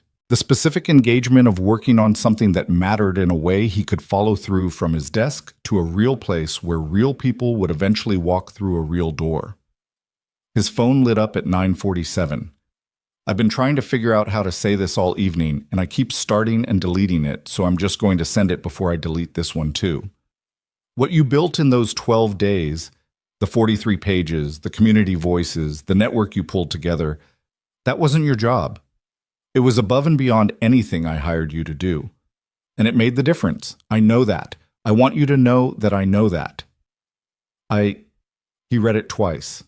Then he typed, "It was the right work. That's the whole reason. 3 dots. Then, you keep saying things like that and I keep not having a response. You don't need one." A longer pause this time. Then, "Ryan, can I ask you something personal?" "Sure. Do you ever get lonely?" He sat with that for a moment. The kitchen was quiet around him. The refrigerator hummed. Somewhere down the hall, Lily breathed her steady, sleeping breath. "Yes," he typed. "Do you?" The response took longer than usual, long enough that he thought she might not answer, or might answer with something deflecting, a pivot, a joke, the gear change he'd come to recognize. But then, all the time. "I've been surrounded by people for 6 years, and I've been alone in most of the rooms I was in. I didn't know that was a description of loneliness until recently." He read it, read it again. "What changed recently?" he typed. Another pause. Then, "I started having conversations where I had to actually think about what I meant instead of what I wanted to communicate. Those are different things. Most of my conversations are the second kind."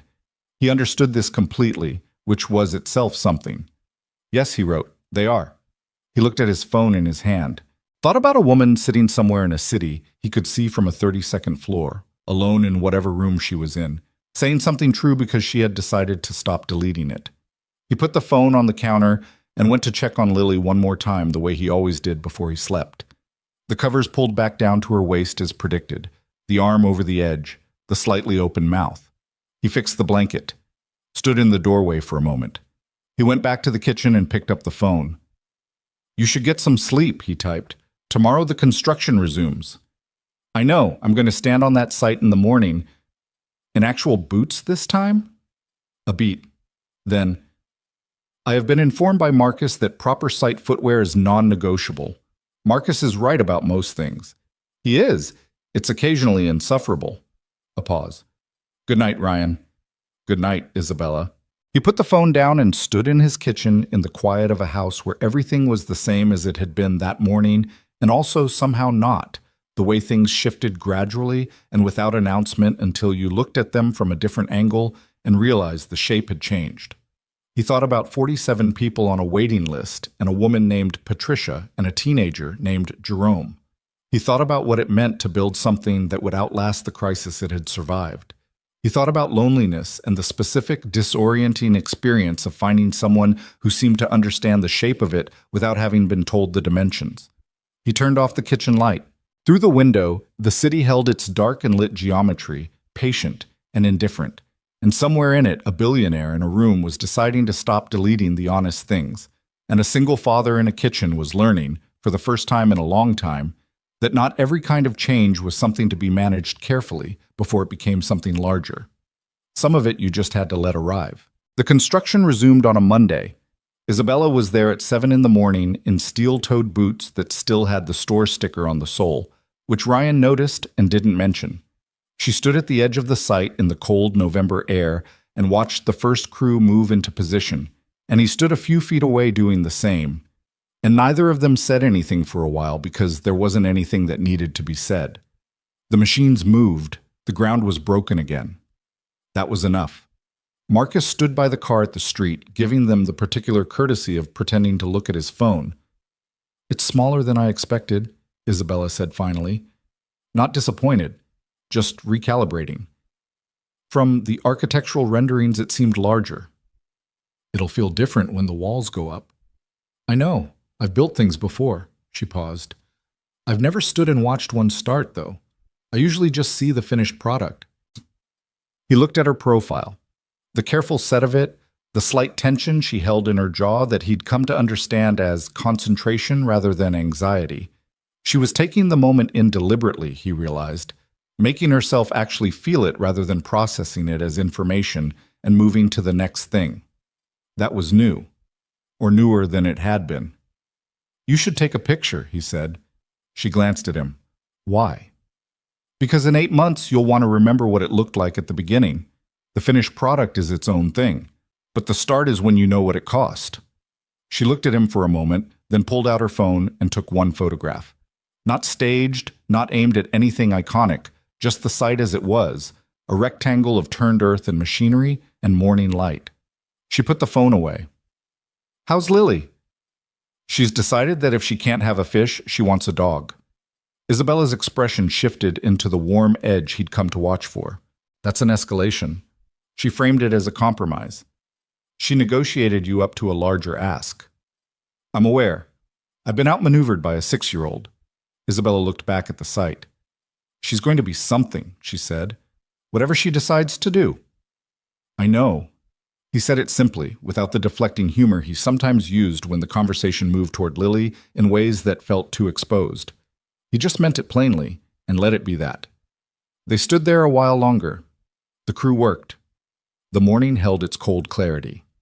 The Croce situation resolved itself in the way that certain problems resolved, not dramatically, but through the slow application of process and the particular deterrent effect of documentation.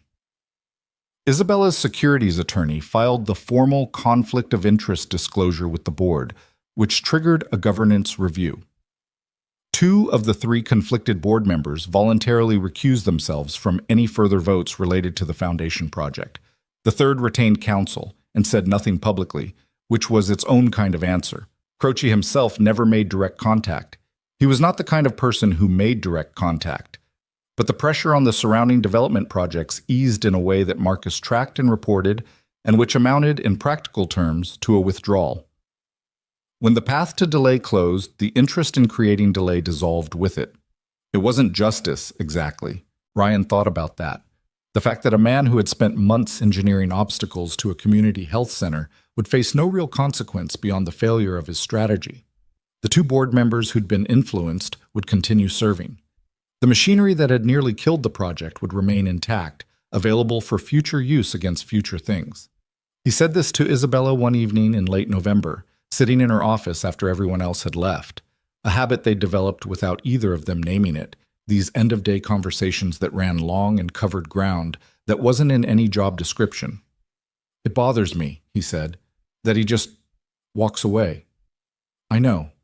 She was turned slightly in her chair, one leg tucked under her in the posture she allowed herself only when the office was empty, which he'd noticed, and which he understood as a form of trust. "It bothers me too, but the alternative is a legal fight that takes 2 years and costs us something we'd rather spend on the clinic." That's the rational answer. It's also the true one. She paused. "I spent a lot of my 20s fighting battles because they deserved to be fought, regardless of the cost. I won most of them, and I lost things I didn't fully value until they were gone." She looked at him. "I'm trying to be smarter about what I spend myself on now." That sounds like wisdom. It sounds like exhaustion dressed up as wisdom. I'm not always sure there's a difference. He thought about that. "I think there is a difference. Wisdom knows what it's protecting. Exhaustion is just done." She considered this with the genuine attention she gave to things that mattered to her. "Which one do you operate from?" "Depends on the week," he said honestly. "Some weeks both. Sometimes mid-sentence." She smiled, not the brief controlled kind, but a full one, unguarded, the kind she seemed to have more of lately. "That's the most honest description of adulthood I've heard." "I've had some practice." The office was quiet around them.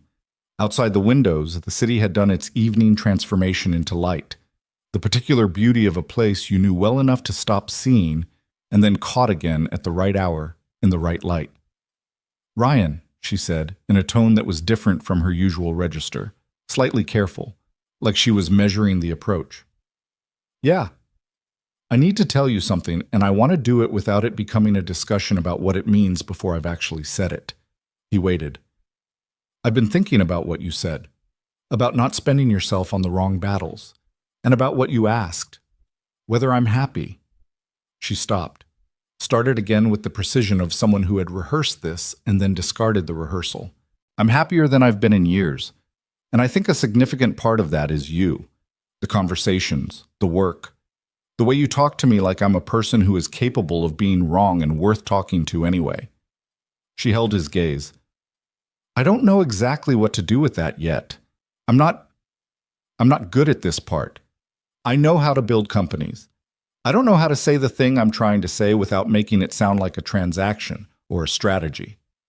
He was quiet for a moment, not because he didn't have a response, but because he wanted to give the space the moment deserved. "You just said it," he told her.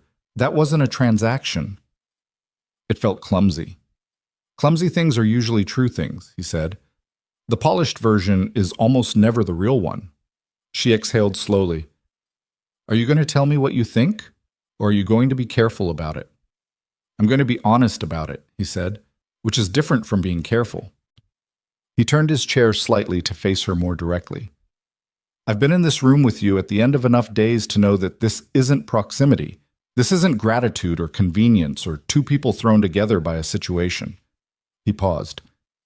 "I think about you when I'm not here. I think about what you'd say about things. I listen differently to things because I know I'll be telling you about them." He stopped. Let it sit. "That's what I think." The silence between them was warm rather than tense, the kind of silence that contained something rather than avoided it. "I don't want to complicate your life," she said quietly. "Lily, the work, the balance you've built. You're not a complication," he said. "You're the opposite of a complication. You're the first person in a long time who made things feel more possible instead of less." She looked at him steadily. Then she reached across the space between the chairs and put her hand on his, just briefly, a contact that lasted maybe 3 seconds and wasn't romantic in the way films made things romantic. There was no music, No convenient lighting shift, no graceful lean. It was just a hand on a hand in a quiet office after a long day between two people who had spent months learning what the other was made of. It was enough. More than enough. December arrived with the cold that the city wore well, the kind of winter that made the streets look cleaner and the lights look warmer and gave people permission to want things they spent the rest of the year pretending they didn't need. The health center's frame went up in the third week. Ryan drove past it on a Tuesday evening with Lily in the back seat on their way home from her school holiday performance, and he stopped the car at the curb and pointed. "That's going to be a clinic," he said, "where people can go when they're sick and get help." Lily looked at it with the serious attention she brought to things she was evaluating. "Did you help build it?" "I helped make sure it could be built." She was quiet for a moment. "That's also important," she said finally, with the particular judicial generosity of someone who had considered whether to grant credit and decided it was deserved. "Thank you," he said. "You're welcome." She looked out the window a moment longer. "Dad? Is Isabella your friend?" He glanced in the rearview mirror. Her expression was the careful, watchful one she wore when she was asking something she'd been sitting with for a while. "Yes," he said. "She is." "A regular friend or a different kind?" He exhaled slowly. "A different kind. Is that okay?" She appeared to think about it with genuine seriousness, which he found both touching and slightly nerve-wracking. "Does she make you less tired?" "Yeah, she does." "Okay," Lily said, with the calm of a person for whom this was the relevant metric. "Then it's okay." He drove the rest of the way home with the heater running and the coin rattle noise from the engine that he'd been listening to for 3 years, and he thought about how his daughter had just issued a verdict on the shape of his life with more wisdom than most adults he knew, and he thought that whatever he'd done right in 6 years of imperfect, exhausted, trying his best fatherhood, some of it had clearly taken. He told Claire about Isabella on a Sunday call in mid-December, while Lily was at a birthday party and he had the house to himself for 2 hours, which he used for laundry and the kind of conversation that needed quiet. "I knew," Claire said immediately. "You didn't know." "I suspected heavily, and I knew enough. Every time you mentioned her, your voice did the thing." "What thing?" "The thing where you talk about something you're trying not to care about too much in case it doesn't work out." She paused. "You did it with EMS work for years before you admitted you missed it." Same voice. He sat on the couch with a basket of unfolded laundry at his feet. "That's a very specific analysis. I've been your sister for 34 years. I know your voices." "She's..." He stopped. Started again. "She's not easy. She's demanding and occasionally infuriating, and she moves at a speed that requires effort to keep up with. But she's honest when she doesn't have to be. And she's trying to be different than she was in ways that cost her something, and she does it without asking anyone to applaud her for it." He paused. "And she makes me feel like the version of me that I thought I'd had to put away is actually still there." Claire was quiet for a moment. "That's not a small thing." "No." "What about Lily?" "Lily gave her approval last Tuesday in the car using a metric of her own design." "Which was?" "Whether Isabella makes me less tired." Claire laughed, genuinely, fully. "I love that kid. She'd approve of that." "Ryan," her voice shifted. "You deserve this. I need you to hear that and not deflect it." He sat with it, folded a shirt slowly. "I'm working on it." "Work faster," she said. "You've been in survival mode for 2 years. Let yourself have something." He told Isabella about Claire's call 2 days later, not all of it, just the shape of it, that his sister had weighed in unsolicited and that the verdict was favorable. Isabella was quiet for a moment. "You told your sister about me." She extracted the information. There's a difference. "Did she?"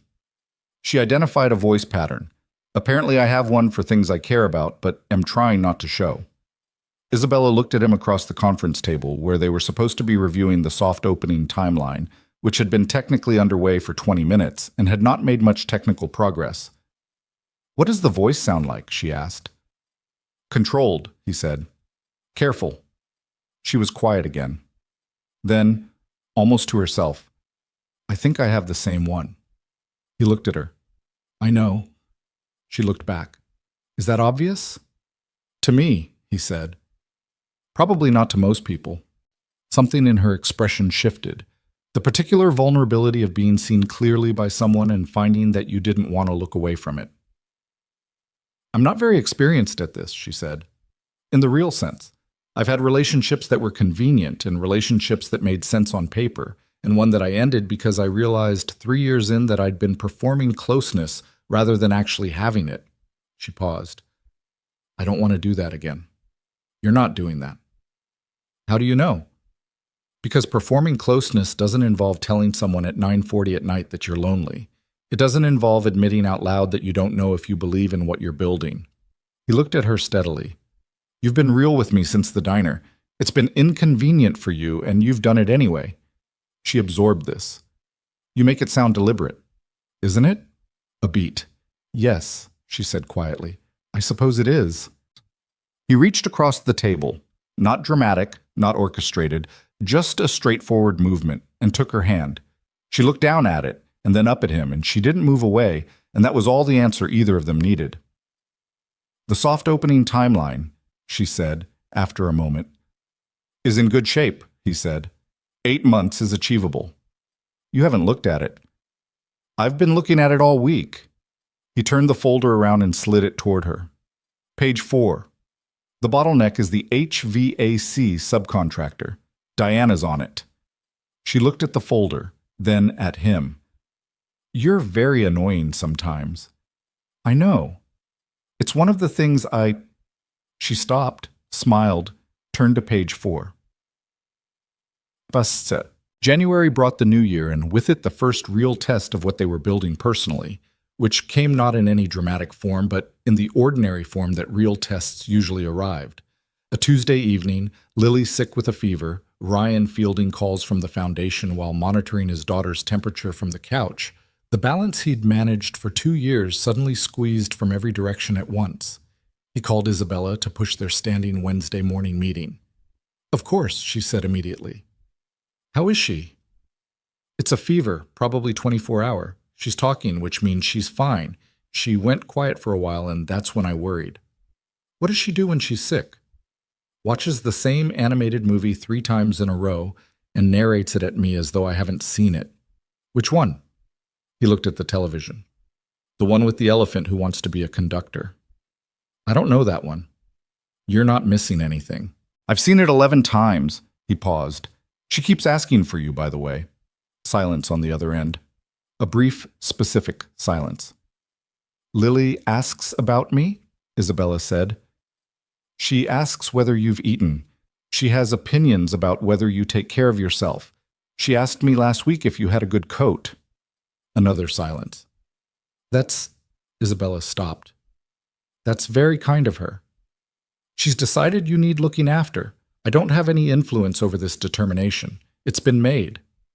He heard something on the other end that was not quite a word, a small sound, caught and managed, the kind that people made when something hit them unexpectedly and they were trying to absorb it quietly.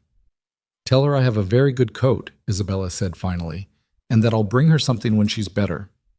You don't have to. I know I don't have to. He understood the distinction. Okay. She brought a book 3 days later when Lily was recovered and back to full operational loudness. It was a picture book about a girl who builds bridges.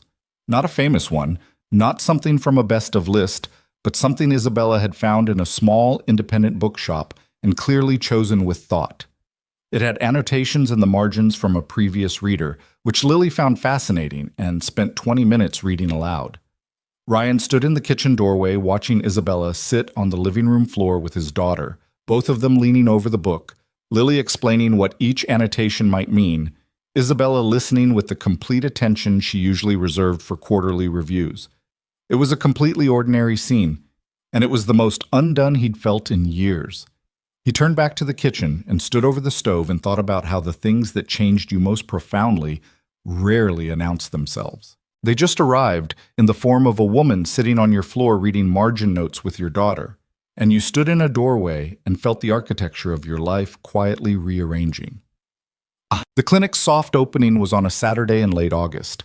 Ryan had been there all week for final preparations. The intake systems, the community outreach, the coordination with hospital partners, the small logistical details that accumulated toward the end of any large project and required someone willing to stay late and track each one to its resolution. He'd gone home every evening to Lily and come back every morning and felt, in the marrow of it, the particular satisfaction of work that was pointed at something real. Isabella had been there too, in her way, not in the building, but present in every decision, available for every problem, moving the obstructions that required her level of reach to move. She had, over the months of construction, changed in ways that he thought even she hadn't fully tracked. She delegated more and controlled less. She asked questions in board meetings rather than presenting positions. She had started reading field reports from the community health teams before the executive summaries, which Diana had mentioned to Ryan with the expression of someone who considered this a minor miracle. She was not a different person. She was the same person making different choices, which was harder and more interesting than transformation. On the morning of the opening, they arrived early. Before the staff, before the community partners, before the ribbon and the city council member who would later stand in front of microphones and describe the project in language that credited everyone who'd been involved and also somehow made it sound mostly like a political achievement.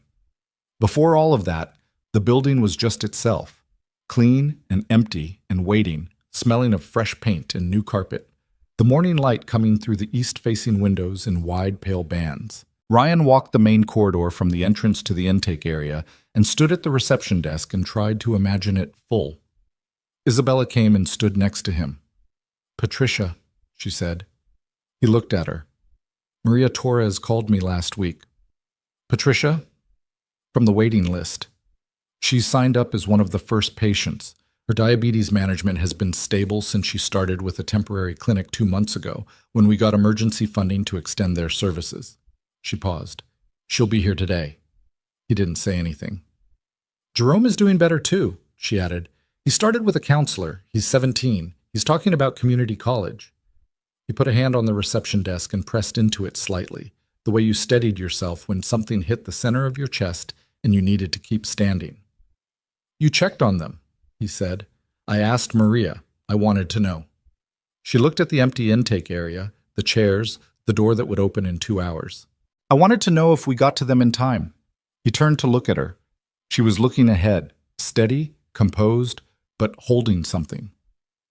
"You did," he said. She nodded once. Then she exhaled, long and slow, and turned to him, and she didn't look like a billionaire CEO in that moment. She looked like a person who had built something that mattered and was standing in the space of what it had cost and what it was worth and finding that the second number was bigger. "You know what I keep thinking about?" she said. "What?" "That night on the construction site. The rain. You telling me not to move my neck." She almost smiled. "I thought you were a passerby." "I was." "No," she said. "You were exactly who you were supposed to be. I just didn't know it yet." He looked at her. "I'm not sure I believe in things being supposed to be." "I know you don't." She met his eyes. "But I'm starting to wonder." He reached out and tucked a strand of hair behind her ear. A small gesture, unpracticed, slightly awkward in the way real tenderness always was. She didn't move away. She leaned into it slightly, which was its own language. "We should get the chairs ready," he said. "In a minute." "In a minute," he agreed. They stood there together in the quiet of a building that was about to become something.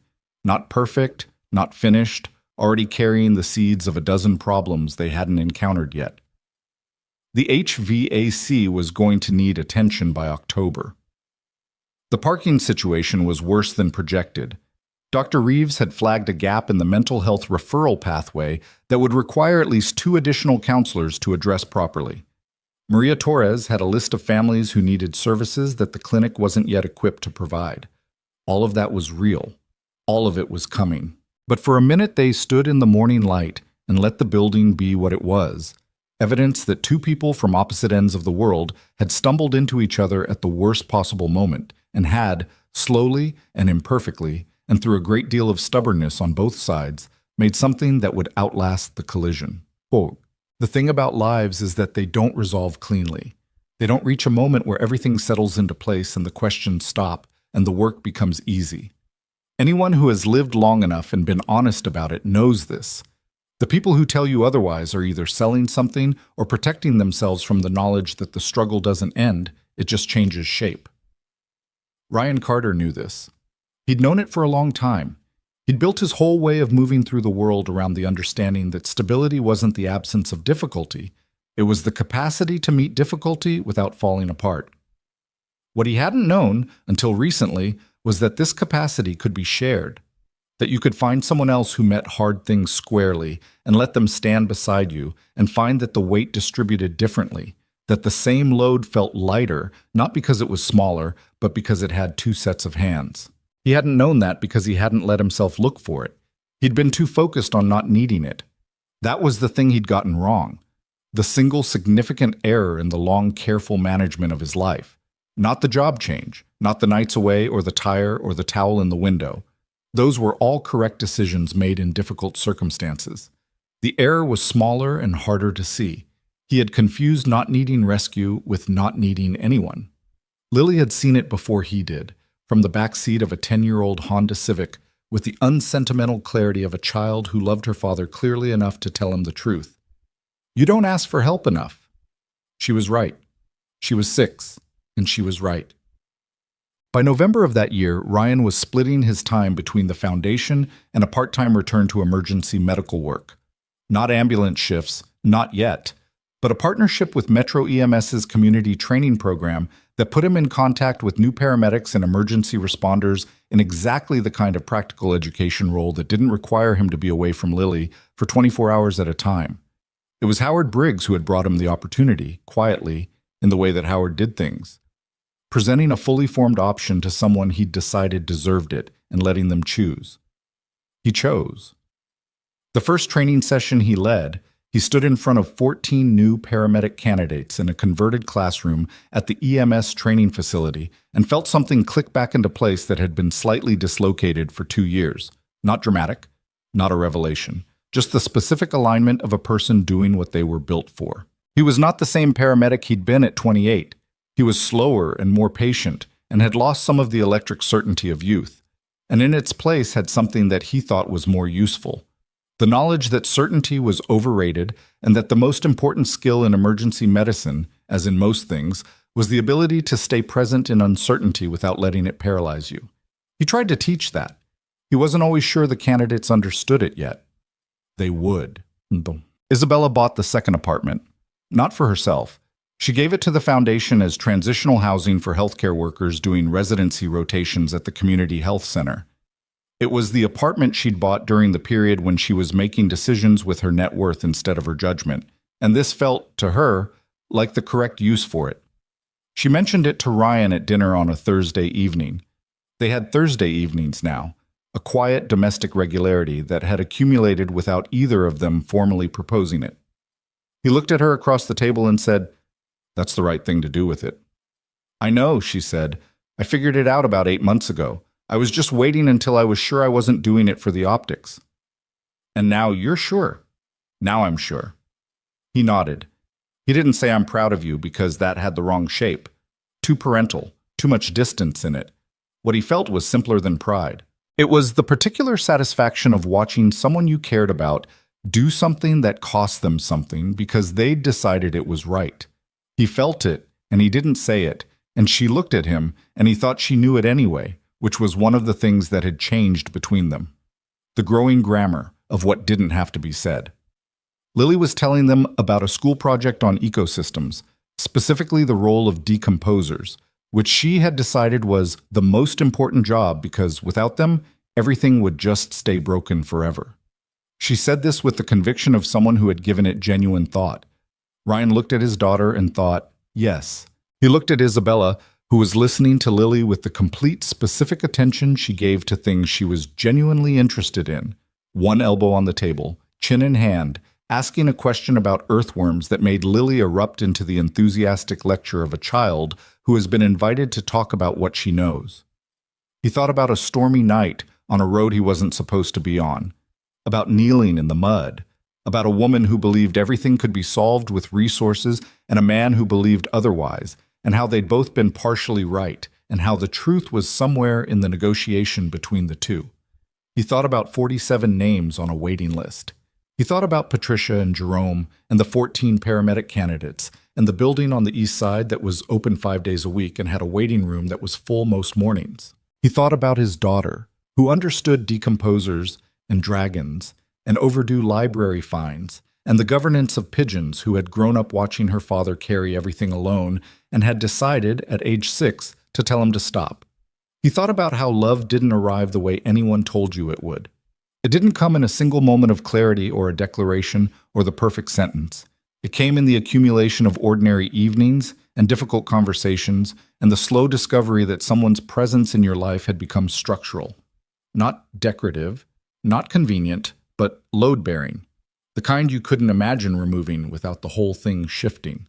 He had built a life out of managed failures and small accommodations, and the fierce protective love of a man who had decided that survival was enough. He had been wrong about the last part. Survival was the floor. It was not the ceiling. Isabella looked up from Lily's lecture on decomposition and caught his eye across the table, and she had the expression she got when she knew he was thinking something and was waiting to see whether he'd say it. He had told her once that she could always tell when he was inside something. She'd said, "Your face gets a certain kind of still." He reached across the table and took her hand. She turned it over and held it.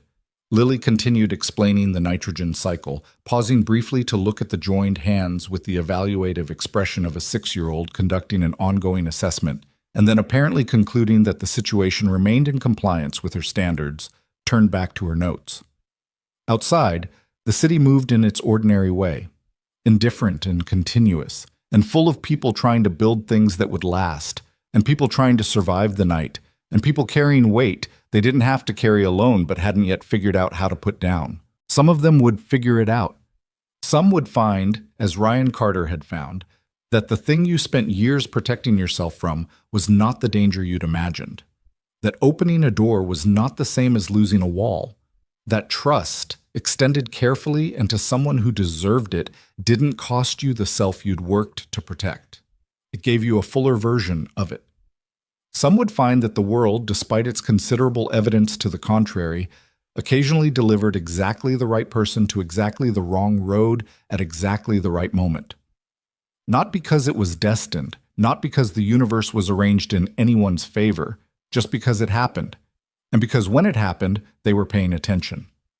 That was all it ever was. That was more than enough.